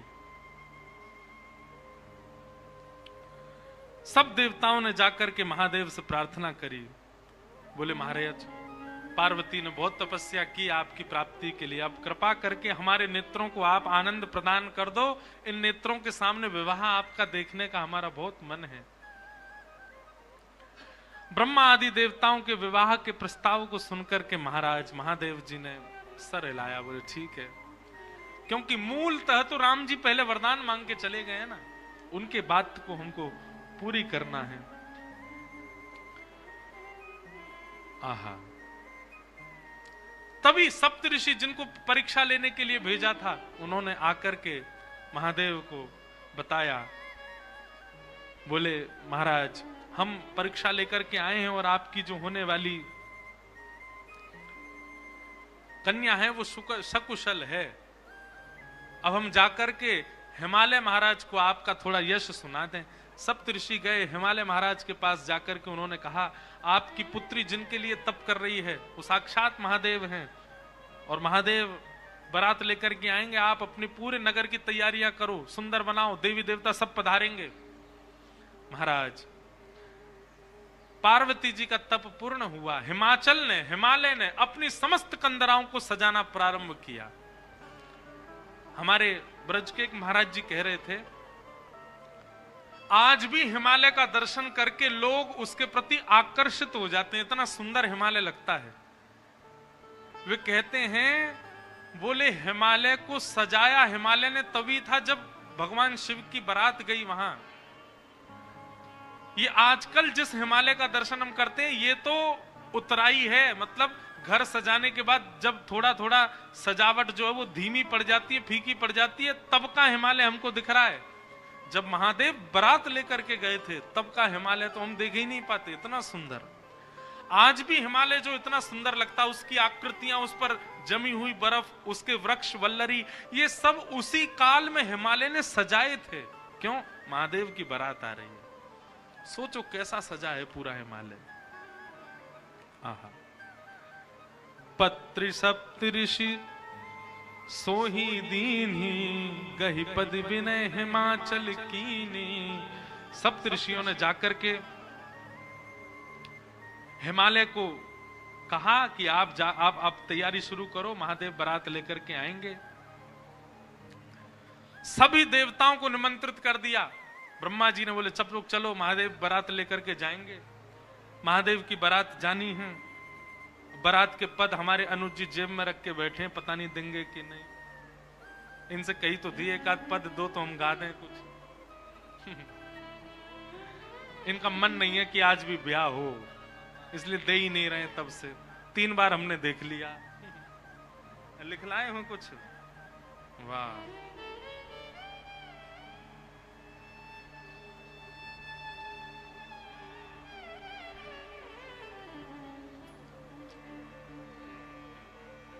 ये चित्रकूट के ही है ना, तो इनसे हमको बड़ी सहायता मिलती राम कथा में। चित्रकूट के हैं, इनको सब पता है कि कौन सी बधाई कहाँ गानी है। राम जी के विवाह में, शंकर जी के विवाह में। तो वैसे ही 2 दिन विलंब से ब्याह चल रहा है। जो परसों होना था वो आज हो रहा है। कल की जानकारी सुन लीजिए। अब 2-3 विशेष जानकारी सुन लीजिए। कल भगवान श्री राम का जन्मोत्सव होगा और भली कथा 3 बजे तक चले, कल तो हो ही जाएगा। और इतना लंबा होगा नहीं समय से हम कर देंगे। कल राम जी का मंगल जन्मोत्सव होगा और कल संध्या के सत्र में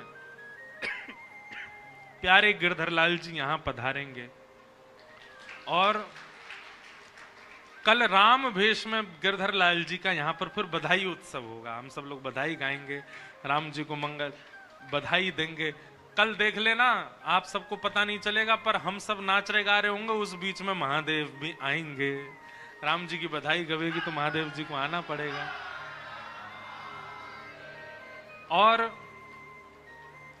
उसके बाद एक थोड़ी खतरनाक सूचना भी है, और वो सूचना ये है कि परसों जो कथा है 30 तारीख को, वो 2 सत्र में होगी। सुबह भी होगी और शाम को भी होगी। अब आप कहोगे महाराज जी ये तो बढ़िया खबर है। लेकिन बात ऐसी है कि हमको 31 को द्वारिका पहुंचना है, इसलिए हम 31 तारीख वाली कथा जो है वो 30 को ही शाम को यहाँ कर देंगे, ताकि 30 को ही दोनों सत्र की कथा हो जाएगी। और वो करके फिर हम 31 को सुबह सुबह यहाँ से आप सबको प्रणाम करके प्रस्थान करेंगे। यहाँ पर रुद्राभिषेक होगा। शाम को हमारे सब संगीतज्ञ भी कुछ सुंदरकांड आदि का पाठ भी शायद होगा और कुछ भजनावली भी होगी। वो सब करके आप लोग नव वर्ष मनाइएगा। हम परसों ही दोनों सत्रों में कथा को करके फिर परसों कथा विश्राम करके और फिर मदुरई प्रस्थान कर जाएंगे, क्योंकि एक बहुत विशेष कार्यक्रम में हमको पहुंचना है कैसे भी। अब कार्यक्रम में पहुंचने के लिए कर तो रहे थे कोई और व्यवस्था, परंतु यहाँ व्यवस्था बन नहीं पा रही। इसलिए हमने बहुत अनुनय विनय करके ये नियम लिया कि हम सप्ताह का क्रम 6 दिन में ही 2 सत्र का क्रम करके फिर रात को निकल जाएंगे। और 31 तारीख को आप सब लोग ऐसे अभिषेक आदि कुछ भ्रमण करके अपने वर्ष के विश्राम को आनंदित कीजिएगा। तो ये सब भाव हैं। अब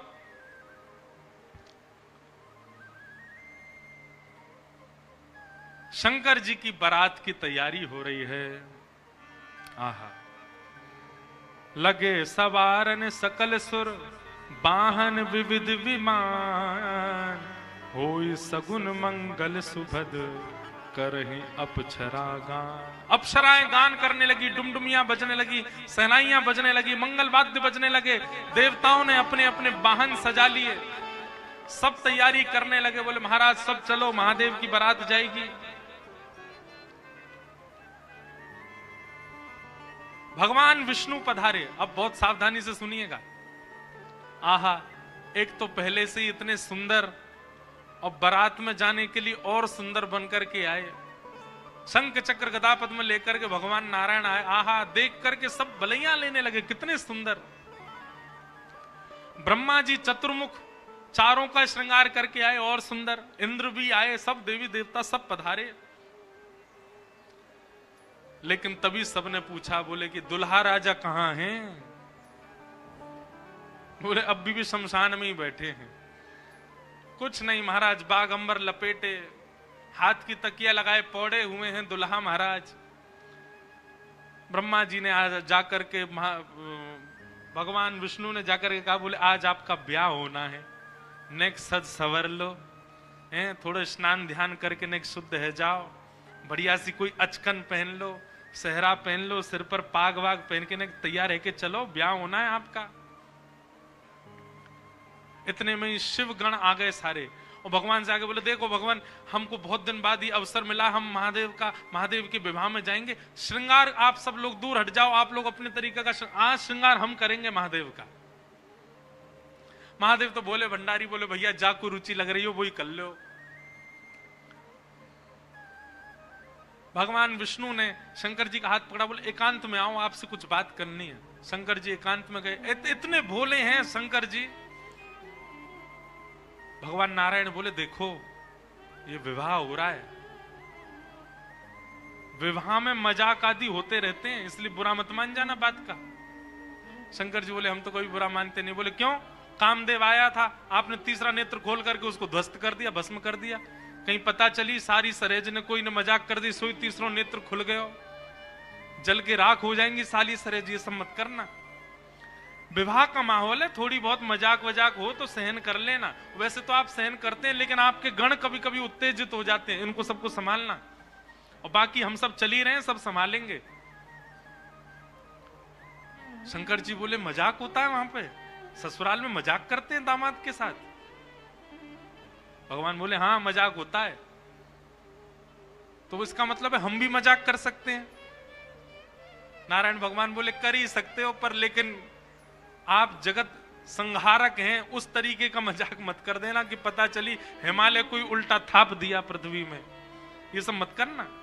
नहीं नहीं नहीं, हम अपने तरीके से करेंगे। और सुनो, वो मजाक हमसे करने लायक रहे, इसका हम पूरा ध्यान रखेंगे, वो रहे नहीं, हम ही इतना मजाक कर देंगे। अच्छा, नारायण भगवान भी बोले कि चलो होन दो, अब क्या आनंद होन दो। शंकर जी गए, जाकर के सब अपने गण बुलाए, लाओ भैया श्रृंगार करो हमारा। कैसा श्रृंगार किया? जटाओं को पकड़ करके महाराज जटाओं का ही मुकुट बना दिया, जटाएं खोल करके उन्हीं का मुकुट बना दिया। सुंदर बागंबर पहनाई। बागंबर को रस्सी से बांधते थे, पर आज रस्सी से नहीं, आज सर्प से बांधा। बढ़िया वाला सर्प लेकर के आए, कमर में ला करके बागंबर बांध दी। एक सर्प को सिर के ऊपर बांध लिया, सर्प को सिर के ऊपर बांध करके गण लेकर के छोटे छोटे पतले पतले सर्प लेके आए, और उस सर्प से सारे सर्प लटका दिए सामने की ओर, बन गया सहरा। और सर्पों के मुंह से जो जीव निकल रही थी, उन जीवों में बिच्छू लटकाई दिए। तो जैसे जुबिया होती है ना, पतले पतले पुष्प और नीचे नीचे गुच्छे, तो ऐसे पतले पतले पुष्पों में तो छोटे छोटे सर्प, और नीचे गुच्छों में बड़े बड़े बिच्छू लटक रहे हैं। कानों पे बिच्छू लटका दिए, गले में महाराज अब तक तो एक मुख वाला सर्प पहनते थे। भगवान शंकर जी बोले, सुनो तुम थोड़ी देर के लिए जाओ, चलो बहुत दिन हो गए तुमको गले में। बोले क्या लेके? वो 5-5 मुख वाले सर्प लेके आओ। 5-5 मुख वाले सर्प ला करके गले में बिठा रहे हैं। ये दुल्हा राजा तैयार हो रहे हैं। श्रृंगी भृंगी बोले भगवान, ये नारायण भगवान बहुत चमक रहे हैं, इंद्र बहुत चमक रहे हैं, ब्रह्मा जी भी बहुत चमक रहे हैं, हम भी चमकने चाहिए। शंकर जी बोले, जाओ शमशान में अभी अभी चिता जली होगी, उसकी भस्म लेके आओ। गरम गरम चिता की भस्म लेकर के आए महाराज, अंग पे लगाई, पैरन पे लगाई, वक्ष पे लगाई, मुख पे लगा करके बोले, अब चमक रहे हैं कि नहीं? बोले बढ़िया चमक रहे हो, अब तो चमक गए बिल्कुल आप तो।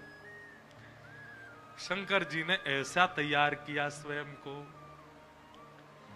हाँ भाई, श्रृंगी भृंगी ने जय जयकार कर दी। बोले दुल्हा राजा तैयार हैं, बारात लेके चली जाए।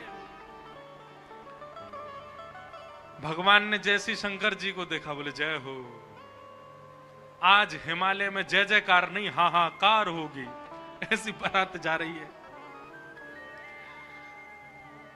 नारायण भगवान ने तभी क्या कहा, बोले एक काम और कीजिए। बोले क्या? सब लोग अपनी अपनी पंक्तियां अलग अलग कर लो, हम नारायण हैं, हम अपनी पंक्ति लेके अलग चलेंगे। ब्रह्मा जी आप अपनी पंक्ति लेके अलग चलो, ए इंद्र तुम अपनी पंक्ति लेके अलग चलो, सब अलग अलग। दुल्हा अपनी पंक्ति लेके अलग आएंगे। सबसे आगे नारायण चले गए, उनके पीछे ब्रह्मा जी जा रहे हैं, उनके पीछे इंद्र देवताओं की सभा लेकर के जा रहे हैं, और सबसे पीछे शंकर जी, और शंकर जी के 10-5 गण। श्रृंगी भृंगी बोले हे गुरुवर, हे महादेव, देखो इतनी बड़ी बड़ी ये तो बारातियों की इतनी संख्या है, और जिनका ब्याह है हम ही लोग ही 10-5 हैं। शंकर जी बोले इसमें इतने परेशान होने वाली क्या बात है? विश्व में जितने शमशान सब हमारे, सब जगह जाओ, जो भी भूत प्रेत पिशाचनी डाकनी साकनी सब बैठी, सबको बुला लाओ, सबको लेकर के चलेंगे हिमालय, और सबको कह दो आज हमारे स्वामी का विवाह उत्सव है, कोई पीछे ना रहे। अपने दूर दूर के रिश्तेदार जो अमेरिका लंदन आदि में बैठे हैं उनको भी बुलवा लो। और महाराज विदेशी भूत भी आए हैं। एक कथा हम सुन रहे थे, पूज्य मलुकपीठ वाले महाराज जी सुना रहे थे। जब राम जी की बारात जा रही थी ना, तो उसमें सारे प्रेत भूत आए, और जैसे ही प्रेत जाने लगे तो प्रेतों की हाहाकार, हुंकार और उनके चलन चाल को देख करके इंद्र को बड़ा अजीब लगा। क्यों? अयोध्या के सब लोग डर गए उनको देख के, बाराती। तो इंद्र आकर के वज्र लेकर के खड़े हो गए, और सब भूत प्रेतों से बोले हे कहां जा रहे हो? बोले हमारे राम जी की बारात है, हम भी जा रहे हैं साथ में। इन्हीं के नाम से ही हम लोग प्रेत योनि से मुक्त होते हैं, तो इनकी बारात में हम क्यों नहीं जा सकते? इंद्र बोले चुपचाप जहां जहां से आए लौट करके चले जाओ, यहां दिखना नहीं मुझे। यहां अवगुणों का प्रवेश नहीं है। राम जी की बारात में केवल सगुण सगुण जाएंगे, अवगुण नहीं जाएंगे। और वज्र का भय दिखा करके सब प्रेतों को रोक दिया। प्रेत बेचारे एक मैदान में जाकर के बैठ गए, बोले हम इतने ही बुरे हैं तो हमको बनाया क्यों? हम इतने ही बुरे हैं तो हम लोगों का सृजन क्यों किया? आज बताओ हमको बारात से बाहर कर दिया, इससे बड़ा अपमान क्या होगा हमारा? इतने में पीछे पीछे नंदी पर बैठे श्रृंगी भृंगी के संग महादेव जा रहे थे। महादेव ने कही बोले श्रृंगी भृंगी बड़ी भीड़ लगी है, देखो तो क्या हो रहा है। महादेव जैसे ही पहुंचे सब भूत प्रेत रोने लगे, बोले हमारे साथ बहुत बुरा हुआ, हमको क्यों बनाया? इंद्र ने अपने वज्र का भय दिखा करके हमको रोक दिया। बोले राम जी की बारात में तुम नहीं जा सकते, तुम सब असगुण हो, केवल सगुणों का प्रवेश है। महादेव तो बोले बाबा दीन दयाल, इतनी दया आ गई। महादेव बोले चिंता मत करो, हम वचन दे रहे हैं, ये जितनी देवतान के ब्याह इनके सबके में सगुण को जाने दो। देवों के ब्याह में सगुण जाएंगे और महादेव के ब्याह में सारे असगुण जाएंगे। तुम सबको हम लेके जाएंगे, हम सगुनों के संग नहीं चलेंगे, तुम्हारे संग चलेंगे, तुम सब चलना हमारे साथ। आज महादेव ने सब बुला लिए, सब लोग आ गए। आहा, सब भूत प्रेत आ गए। कैसे कैसे भूत प्रेत आए? को मुखहीन विपुल मुख काहू, बिनु पद कर को बहुपद, बिनु बिन नयन को नयन विहीना, हृष्ट पुष्ट को अततन खीना। कोई मुखहीन विपुल मुख काऊ, किसी का सिर ही नहीं है और किसी के बहुत सारे सिर हैं। और बिन पद कर को बहुपद बाहु, किसी के हाथ पैर ही नहीं है, रेंग रेंग के चल रहा हो, किसी के खूब सारे हाथ पैर हैं। विपुल नयन को नयन विहीना, किसी के नेत्र ही नहीं है, किसी के खूब सारे नेत्र हैं। और हृष्ट पुष्ट को भयंकर प्रचंड है, और कोई अति तन खीना, कोई बिल्कुल पतला दुबला है। और महाराज यही नहीं, तन खीन को अत पीन पावन को अपावन गति धने, भूषण कराल कपाल कर सब सध्य सोनित तन भरे। खग स्वान सुवर सकाल मुख गण वेश, अगणित को गण बहु जिनस प्रेत पिशाच जोगी जमात बरनत नहीं बरे, जमात बरनत नहीं बरे, जमात बरनत नहीं बरे। सूकर कुकर गधा आदि के मुख वाले प्रेत भी चल रहे हैं साथ में। ऐसे ऐसे प्रेत आ गए, हूं हुंकार करते हुए चल रहे हैं, खिंग खिंग करते हुए चल रहे हैं, खिलची करते हुए चल रहे हैं। इस प्रकार सारे भूत प्रेतों की जमात आ गई और जमात निकल पड़ी, बारात निकल पड़ी हिमालय की ओर। आहा, सब सखियन ने मंगल गाए, मांगे अपने नेग। सब सखियन ने मंगल गाए, मांगे अपनों ने। शिव शंकर ने बड़े प्रेम से नाग दिए हैं फेंक। शिव शंकर ने बड़े प्रेम से नाग दिए सब फेंक। डर के भागी सारी सखियां हिमाचल नगरी। डर के भागी सारी सखियां हिमाचल नगरी। जिन लोगों का अभी ब्याह होने वाला है उनके लिए रोल मॉडल हैं शंकर जी। अपने जेब में सांप धर के ले जाना और जैसी साली कहे लाओ जीजा जी ने ले बेटा। हमारे पूर्वज शंकर जी ने भी ऐसा ही किया था सालियों के साथ।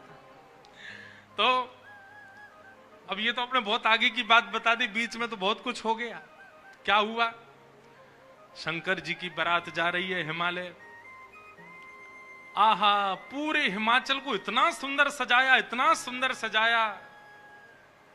हिमालय की कंदराएं देख करके, हिमालय के पहाड़ देख करके मोहित होने लगे सब। आज वैकुंठ से भी सुंदर सजा है हिमालय।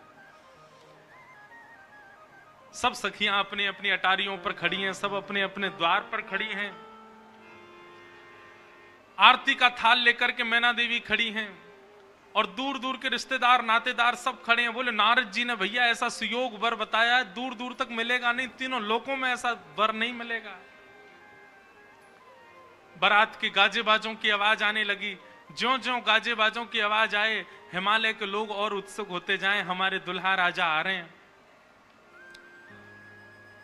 आहा, तभी देखा पीतांबरी पहने सब बाराती चल रहे हैं और उन पीतांबरी पहने बारातियों के बीच में श्री गरुण जी महाराज धीमे धीमे चाल चल रहे हैं और गरुण जी के ऊपर शंख चक्र गदा पद्म धारण किए श्रीमन नारायण आ रहे हैं। हिमालय के लोग तो दूर से बलैया लेने लगे। मैना देवी से जाके कहने लगे, हे मैना देवी धन्य भाग, पार्वती जी जैसी हैं वैसी सुंदर दुल्हा आ रहे हैं। मैना देवी के बगल में नारद जी खड़े थे।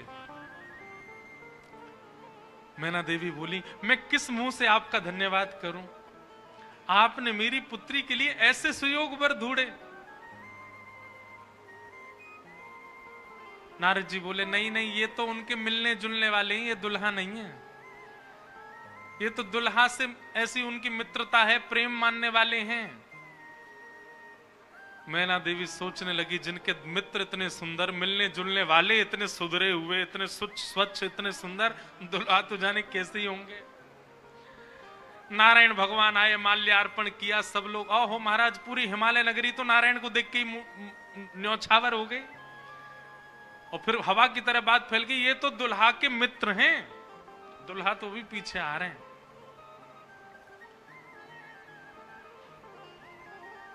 उनके पीछे आए चतुरानंद ब्रह्मा जी। अच्छा, ब्रह्मा जी का रूप पिक्चरों में ऐसा दिखाया गया, सफेद दाढ़ी सफेद बाल, बूढ़े नहीं है ब्रह्मा जी, बेचारे आदि देव हैं इसलिए उनको बूढ़ा बड़ा बताया जाता, पर बूढ़े नहीं है, वो भी खूब सुंदर है। चार मुख वाले सुंदर। नारद जी ने बताया ही था कि आपके जो होने वाले दामाद हैं पंचवक्रम, 5 मुख हैं उनके। तो 4 मुख देख करके मैना देवी बोली, 5वां मुख ऊपर होगा, दिख नहीं रहा है, यही है। बोलो मैं किस मुख से आपका धन्यवाद करूं? आप यही है ना, पंचवक्र है ना, इनके पंचमुख होंगे, 5वां ऊपर होगा। बोले नहीं नहीं नहीं, ये तो चतुर्मुख है, ये तो ब्रह्मा जी हैं, ये भी दुल्हा नहीं है। तीसरे आए नारद जी, तीसरे आए इंद्र। इंद्र जैसे ही पधारे, इंद्र का रूप भी बहुत सुंदर है, देवताओं के राजा हैं। इंद्र को देख करके सब हिमालय के लोग बोले, नारद जी निश्चित यही हमारे दुल्हा राजा हैं, पहुना हैं। नारद जी हंसने बोले, नहीं नहीं, महादेव को जब प्यास लगती है, आपके दुल्हा को जब प्यास लगती है तो पानी पिलाने का काम यही करते हैं, ये उनको पानी पिलाने वाले। हिमालय के लोग बोले, भैया पानी पिलाने वाला इतना सुंदर है, दुल्हा तो जाने कैसा ही होगा। जैसे ही सब देवी देवता जाने लगे, अब दूर से ही हूं हा हा ही आवाज आने लगी। नारद जी बोले, बारात आ रही है, अब इन लोगों की व्यवस्था में देख के आता हूं, आप यहीं खड़ी रहना। नारद जी खिसक लिए वहां से, बोले अब तो पता है क्या होने वाला है। हमारे बक्सर वाले पूज्य मामा जी श्री नारायण दास भक्तमाली जी, वो इतना सुंदर वर्णन करते हैं। बोले जब बारात आती है तो बारात सबसे पहले देखने के लिए कौन जाते हैं? छोटे छोटे बच्चे सबसे पहले यही जाते हैं बारात देखने। पूरी खबर पूरे नगर में यही बच्चे ही फैलाते हैं। इतने हाथी, इतने घोड़ा, इतने बैंड बाजे वाले, इतने लाइट पकड़ने वाले, इतने नाचने वाले। बारात में सबसे ज्यादा बच्चे, सब पहले ही पहले पहुंच गए। बोले कहां है बारात, कहां है बारात? तभी देखा बारात तो आई नहीं, लेकिन हिमालय के सारे बालक चौकड़ी मार के भागते हुए अपने अपने घरों की ओर भाग रहे हैं। घरों के भीतर गए, माता पिता को भीतर बैठा लिया, भीतर से किवाड़ बंद करके बालक सब अपने छाती पे हाथ धर के सांस लेने लगे जोर जोर से। माता पिता ने पूछी, क्या हुआ बच्चों, तुम बारात देख करके आए? बड़ा हाथी देख लिया होगा तभी डर गए। बोले हाथी? बोले हमने क्या देखा, हम कैसे वर्णन करें? अरे बाप रे बाप, कैसन कैसन भूत प्रेत, कैसन कैसन सांप। अरे बाप रे बाप, कैसन कैसन भूत प्रेत, कैसन कैसन सांप। छूटेला पसीना श्वास, छूटे हाफ हाफ। छूटेला पसीना श्वास, छूटे हाफ। माई बाप पूछन लगे, आंचल सो झांक। हाँ, माई बाप पूछन लगे, आंचल सो झांक। अरे बाप रे बाप, कैसन कैसन भूत प्रेत, कैसन कैसन सांप। अरे बाप रे बाप, कैसन कैसन भूत प्रेत, कैसन कैसन सांप। बच्चों से पूछे, बोले क्या बात है? बोले अरे बस पूछिए मत, कैसा कैसे प्रेत आए। आज निश्चित ही हम हिमाचल के लोगों के किए हुए पाप आज हमको फल के रूप में मिल रहे हैं कि ऐसी बारात देखने को मिली हमें। एक बिना मुख का बराती, क्योंकि भूत प्रेत है, बिना मुंह ही नहीं है, उसका शरीर धरीधर है, पहुंच गया, किसी द्वार को खटखटाने लगा। भीतर से खोल करके लोगों ने जैसे उसका रूप देखा, रूप देखते ही स्तब्ध हो गए। बोले हम बाराती हैं, रहने की व्यवस्था कहां है? बाराती का मुख देख करके सब बोले तुम तो यहीं रह जाओ, कहीं रह जाओ, हम छोड़ छाड़ के भागे यहां से। भैया ऐसी बारात, आहा।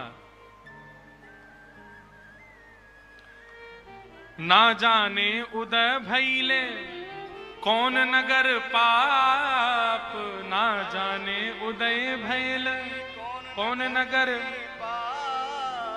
प्राण बचे आज कोनु पुण्य के प्रताप। हाँ, प्राण बचे आज कोनु पुण्य के प्रताप। अरे बाप रे बाप, कैसन कैसन भूत प्रेत, कैसन कैसन सांप।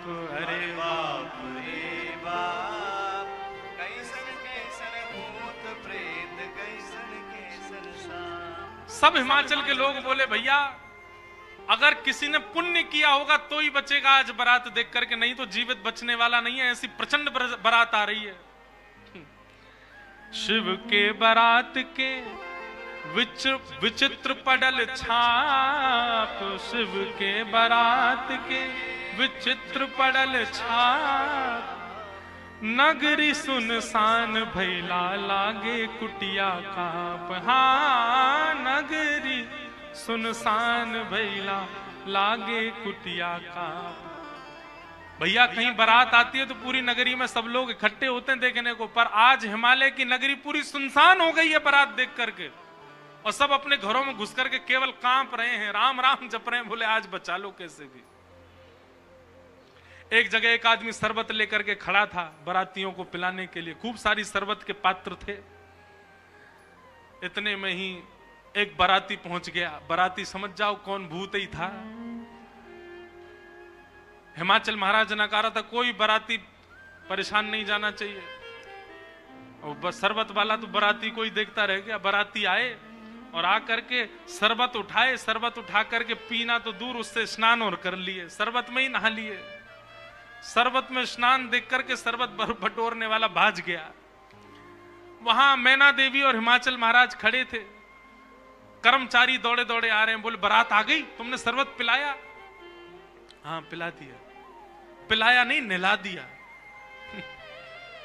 अच्छा अब चलो ये पकौड़े मंगौड़े बने ये ले जाओ, रास्ता में सबको पवाओ, किसी और को भेज दीजिए, सेवा का सौभाग्य किसी और को भी दे दीजिए, मुझे प्राण बहुत प्यारे, इकलौता हूं अपने माता पिता का। ऐसी बारात। महादेव नंदी पर सीधे नहीं बैठे, उल्टे बैठे हैं। क्यों? नारायण भगवान कह के गए थे कि मजाक होता है, बोले हम ही प्रारंभ कर दें मजाक। उल्टे बैठ करके गए नंदी पर, और श्रृंगी भृंगी से कह रहे हैं हारे इंद्र की जमात, नारायण की जमात, ब्रह्मा की जमात से कम तो नहीं लग रहे? बोले कि महाराज अपनी जमात से आगे कोई नहीं है, सबरी जमात फीकी पड़ गई हमारी जमात के आगे। ऐसे ऐसे भूत प्रेत, ऐसे ऐसे बाराती तो किसी बारात में नहीं गए होंगे, आप चिंता मत करो। महादेव बड़े प्रसन्न है। बोले बहुत बढ़िया, कोई कमी नहीं छूटने पाए, करो बढ़िया व्यवस्था। आहा, कोई करे भय से विलाप, कोई करे अलाप, कोई करे भय से विलाप, कोई करे प्रलाप, कोई करे आंख मूंद राम नाम जाप। हाँ कोई करे आंख मूंद राम नाम जाप। क्यों?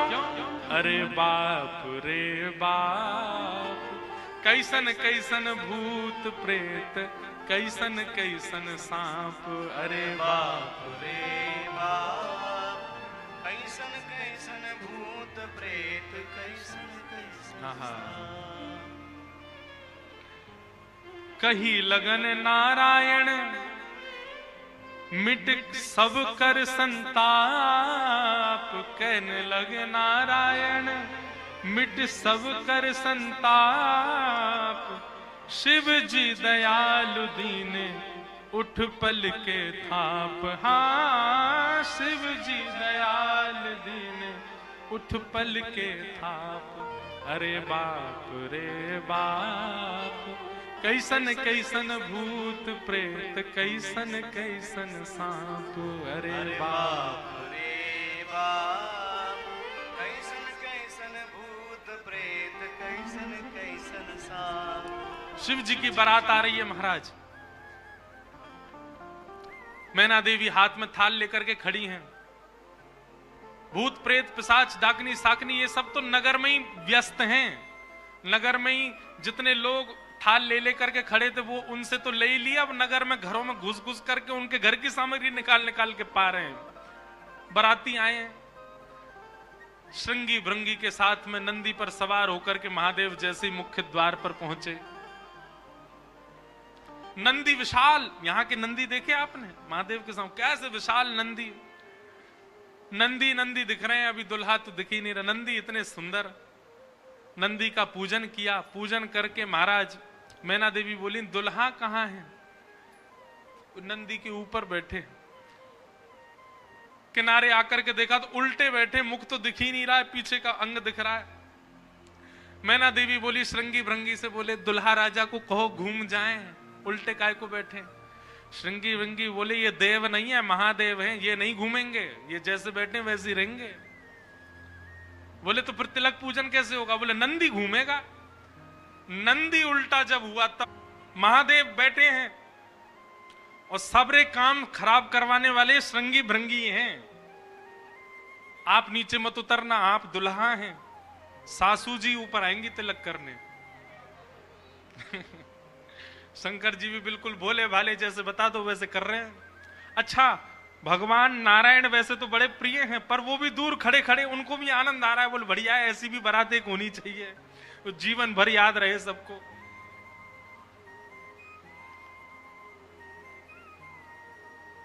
मैना देवी बोली, नारद जी ने बताए निश्चित ही श्रेष्ठ ही होंगे। दुनिया के लोग तो पुष्प के श्रृंगार इनने सर्प के किए, सुंदरता ज्यादा है हमारे दामाद की, इसलिए सर्प से ढक रखे नजर नहीं लगे।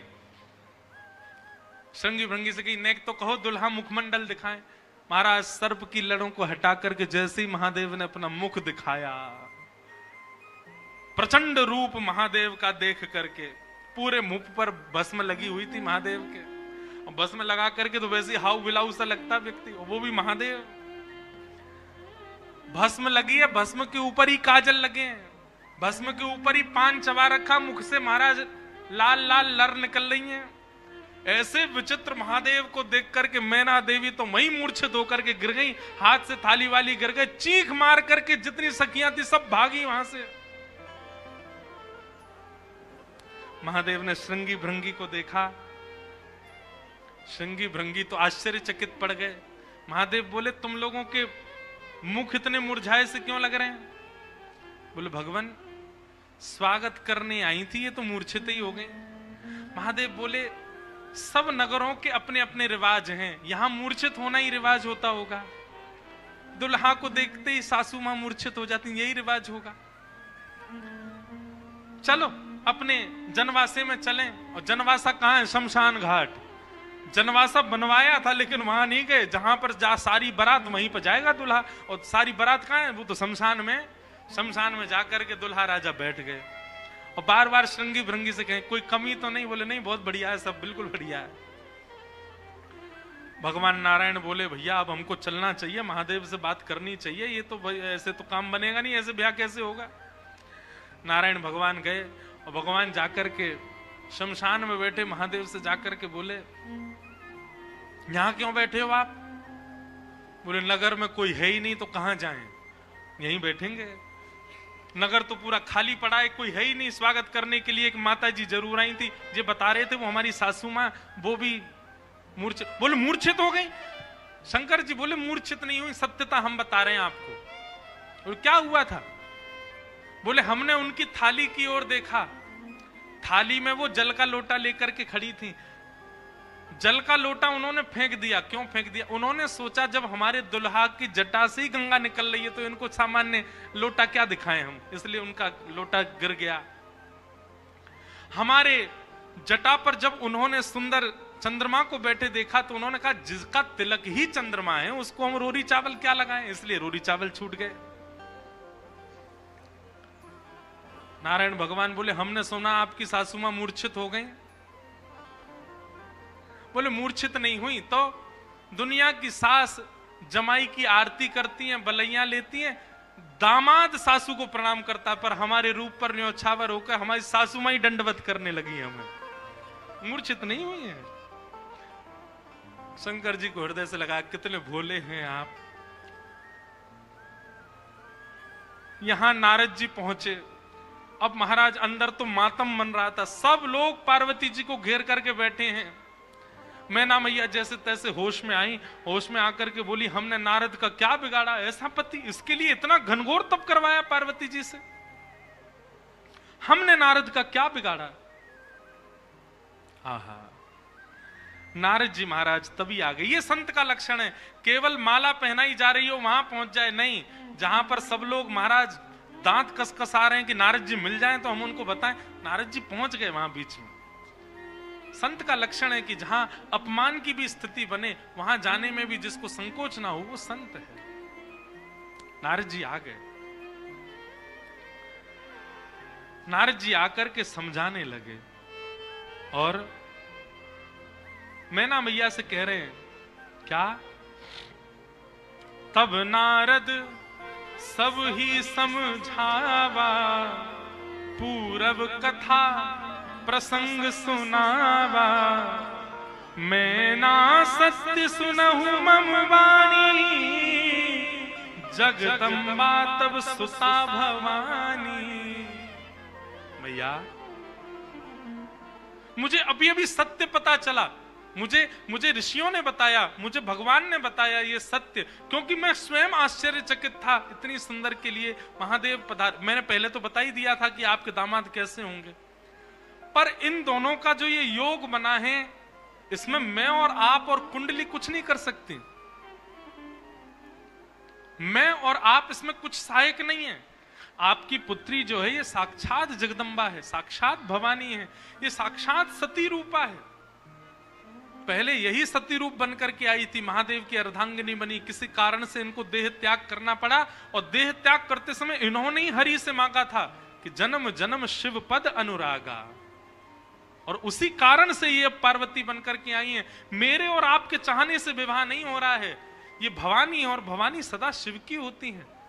आप उनको सामान्य दुल्हा के रूप में मत देखिए, आप यह विचार कीजिए कि आपकी पत्नी जो है, आपकी पुत्री जो है, ये साक्षात भवानी और वो शिव हैं। तब आपको उनका रूप दिखाई देगा। पूरी कथा बताई, और सब बात सुनकर के, नारद जी के सुंदर वचनों को सुनकर के, तब मैं ना हिमवंत आनंदे, पुनि पुनि पार्वती पद वंदे। पार्वती जी और हिमाचल, अब हिमाचल और मैना देवी अब पार्वती जी के चरण वंदन करने लगे। हम तो पहचान ही नहीं पाए कि हमारे कुल में साक्षात भवानी प्रकट हुई हैं। नारी पुरुष शिशु जुबा सयाने, नगर लोग सब अति हर्षाने। जब दुल्हा के रूप में महादेव को देखा तो सब भयभीत होकर के भाग गए थे, लेकिन अब सब साक्षात महादेव के रूप में जब सब देखा तो सबके हृदय में हर्ष होने लगा, सबके मन में आनंद होने लगा, सब अपना सौभाग्य माने लगे। और तब विविध पाति बैठी जेवनारा, लागे पुरुषन निपुण सुवारा, नारी वृंद सुर जेवत जानी, लगी देनकारी मृदुवानी। और फिर से मंगल गाने शुरू हो गए। महाराज सारियां जैसे गारियां देती हैं, वो गारियां सब प्रारंभ हो गई। महादेव का सविधिवत पूजन आदि हुआ। अब मैना देवी ने जाकर के जब महादेव को देखा तो महाराज उनकी सुंदरता के आगे तो सब फीके लगने लगे। ऐसे सुंदर नेत्र, ऐसे सुंदर कान, ऐसे सुंदर नासिका, ऐसा सुंदर श्रृंगार, महादेव के रूप भाव को देख करके मैना देवी बलैया लेने लगी, बड़भाग मानने लगी। सब आनंद में भर गए और वेद मंगल गान करने लगे। भवानी की सुंदरता का तो क्या ही वर्णन करें। सुंदरता मरजाद भवानी, जाय ना कोटि हु वदन बखाने। कितना भी वर्णन कर लें उनका वर्णन हो नहीं पाएगा। पानी ग्रहण जब कीन महेशा, जैसे पानी ग्रहण हुआ, हाथ में हाथ रखा पार्वती जी का, कन्यादान होकर के जैसे ही महादेव का विवाह संपन्न हुआ, सब देवी देवता आनंद में भर गए, नृत्य करने लगे, आनंद होने लगा, सुमन बरसने लगे, आकाश मार्ग में सब प्रसन्न होने लगे। बधाई हो। वाह, ऐसी रूखी बधाई दोगे? काशी से आप चल के आए, वृंदावन से हम चल के आए, रामेश्वर भगवान को यहाँ ब्याह कराए, और ऐसी रूखी बधाई जोर की दो। बधाई हो, बधाई हो, बधाई हो। आहा, मानो ऐसा लग रहा राम जी ने तो शंकर जी स्थापित किए, ब्याह हम काशी वाले ने आके कियो यहाँ पे महादेव को। आहा।